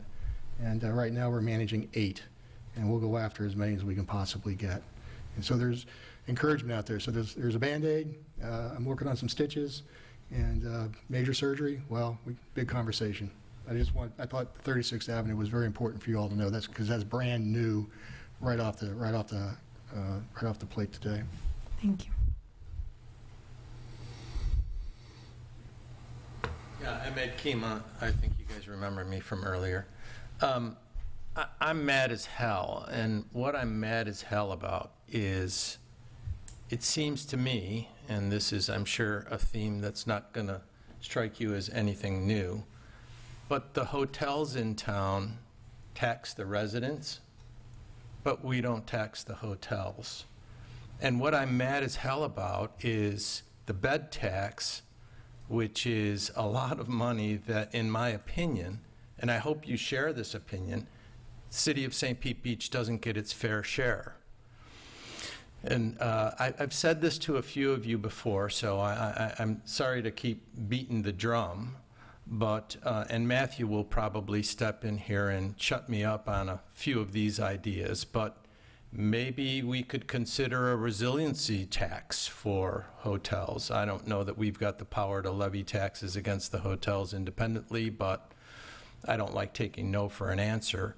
But this I can guarantee you is that everybody in this room, and probably 80% of the people who live in the city of St. Pete Beach, would rally around the idea of getting more bed tax money for the city of St. Pete Beach for resiliency purposes. And I bet you if Adrian and the mayors of all the other small towns around here got together, you know, I'm sure that the other mayors would be excited to get a piece of that as well. I don't know, it's, sorry for the bad pun, but it's like fighting City Hall, but I think you've got a constituency that's ready to fight. So if it's big money, and I'm sure it is, I think you've got a community behind you to fight for it. Thank you. Thank you. City Clerk, was that the last of the public comments? Okay, well, we're getting down the road. We're up to comments, City Clerk. So you all know that qualifications just ended for the special election in August. We had District 2 and District 4 up for that time period. And we had 2 people pull books and qualify. That'd be current Nick Phillips and Lisa Robinson was the second person. And then District 4, we only had 1 person, and that's Mr. Joe Mulholland. He is in the audience this evening. And all of that information is on the city's website. There will be updated information as I get it for what the supervisor of elections does as far as mail ballots, both domestically and internationally. I want to say to the members of the public, that is not my job. I do get phone calls from time to time. I don't handle the ballots. I don't register people to vote. I don't do any of that. All of that information is available on the Pinellas County Supervisor of Elections. There are links on the city clerk's page for the election outlining what I just spoke of, Nick and Lisa, as well as Mr. Mulholland, and then the when treasurer reports due, because I always get those types of questions, and then the information for the supervisor of elections and specific links for mail ballots, how to register, how to see if you've already signed up for a mail ballot. I know I had a couple of things, but man, I'm tired, I'm sorry. I am glad to be back. This is my first meeting back. I've been back for a full week last week, and this is my second day. I'm grateful to my staff for all that they took care of while I was out. I was able to come back and like not have a bunch of fires. So super good like transition to smooth right back in. I am so grateful to the outpouring of support while I was out from you all, from members of staff. I got flowers, I got cards, I got phone calls, I got text messages. And when I came back, I had a beautiful bouquet of flowers and a welcome letter and balloons. And I got residents coming to see me and calling me and emailing me. So I feel really appreciated, and I wanted everyone to know how much I appreciated all of that recognition and acknowledgement and support during my recovery process. It's been a recovery for sure, a long road, but I am much farther than I was when I first started in February, so I am grateful for that. And I think that's all I can remember for now, guys. I'm sorry. Thank you. City Manager? Just a couple of real quick things. One thing to follow up on elections, I was in a meeting last week where the supervisor of elections was giving the city manager some updates.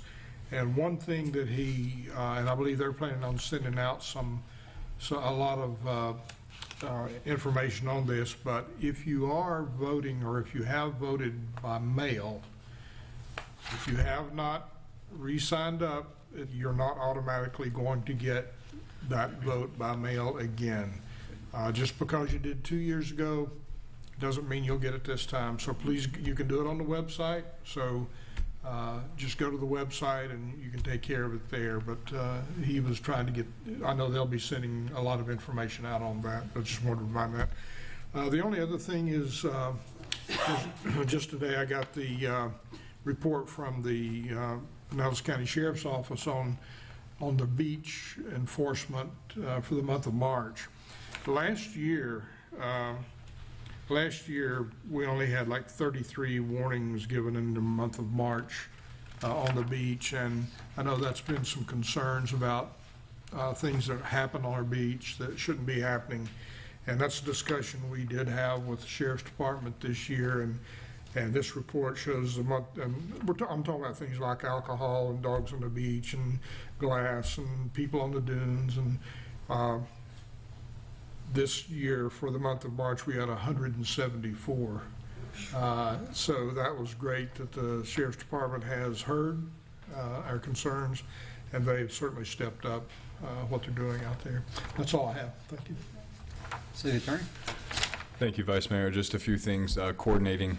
So we talked about the beach ordinance. I know there was some projects that were before you, but at this point, staff's ready to circulate a doodle poll through the clerk's office for a joint workshop with the beach stewardship. I think that's the direction I got at the last meeting. So just wanted to let you know to expect that. The way it works is the day that's picked by the most people is usually the date that it's scheduled. In regards to edits to the beach ordinance, I've done some very minor grammatical cleanups, but based on the direction of the commission, I have not touched it any further. So we can make sure that that's ready to go. Additionally, the Historic Preservation Board has been working on an update to the Paso Grow overlay and the CRDEA, I believe. And we would also like to send out a doodle poll for a joint workshop with them as well. So essentially it'd be a joint workshop, but then because it's a land development code, it would have to go to the planning board first before final adoption. But we wanted to get commission input on the progress and edits that have been made. So that too. Thank you. Commission. Oh, yeah. And with the beach ordinance, I know there was I guess we could talk about it when we have the joint workshop, but there was a template ordinance sent by Ms. Reich that had some really good language in it. So I think part of the discussion with the beach stewardship joint meeting should be whether we include that in the beach ordinance or whether we adopt a separate sea turtle ordinance. I think sea turtles are important, and I think there was some very good language that we could cherry pick from that, whether that's in Chapter 94 or a separate adoption. Commissioner Marriott? I don't have much to report. The folks at Mastery's Brewing hosted me for Have a Beer with Your Commissioner on Monday, which was great. I had a pretty good turnout. I had about 8 people come out, and it was a much more relaxed, one beer, a much more relaxed setting to get to chat with folks. It was great. We're planning on making it a monthly occasion, so if anyone wants to talk to me in person in a very relaxed setting, you're not required to have a beer. But I'd love to talk to anybody, and that's all I got. Mr. Phillips? Yeah, not district related, but I like what Matt brought up earlier about potentially an idea of a resiliency committee. Maybe that's something we can talk about more as a commission on a later date. And then, yeah, as the city clerk said, I did submit and qualify. It's been an honor to do this, and should I get elected, it'll be an honor to continue to do it. And I also wanted to say, Amber, your staff did a great job while you were out, but we're very much glad to have you back. So, Commissioner Znicki? Well, I definitely want to welcome you back, even though I know we did it, but I wanted to say it because I know sometimes, I know I personally run out of time with so many things that I personally juggle, but you're never forgotten. So I try to text you every once in a while, see how you're doing. Pick is recovering from the type of surgery that you had, and I won't disclose, but it's significant, you know. So I'm really happy to see you here, doing your job and just your smile right there. So we're all happy to have you here. I wanted to mention that I attended last Saturday, this last weekend, the Fire 101, and I see Adam back there, so I want to thank you. But I also wanted to thank everybody who put that event together, including the city of Clearwater, who hosted the event at their facility, and the St. Pete Beach Fire Department. For taking care, and I'll say of us, I see Jennifer in the audience here, so you all back there, and you can tell your team have spoiled Jennifer and myself, because I have spoken with Jennifer, but it's not working at the household. People are not doing the things for us the way you all did. I want the public might not know, but the gear is heavy, and my lower back was hurting, but they made sure that it didn't hurt more. I'm actually sitting here pretty fine, but it is an eye-opener to see or to try to walk in the shoes of a firefighter or EMT or rescue. One day is not enough to really know that, but they did their real good job having us feel it. I wish we would do that for many other professions out there, especially those that have to do with people. People don't know how difficult it is, not only physically the work, but mentally and emotionally, what a firefighter has to do when they're called on the scene on a day-to-day basis. So thank you very much for that experience. I wanted to also thank the residents who did come out to that flooding meeting that was held at Lazarillo Park. Obviously, we talked a lot about that already. But I did want to thank everybody who was there. There are a few upcoming meetings. Tomorrow, 9 o'clock, beach stewardship meeting.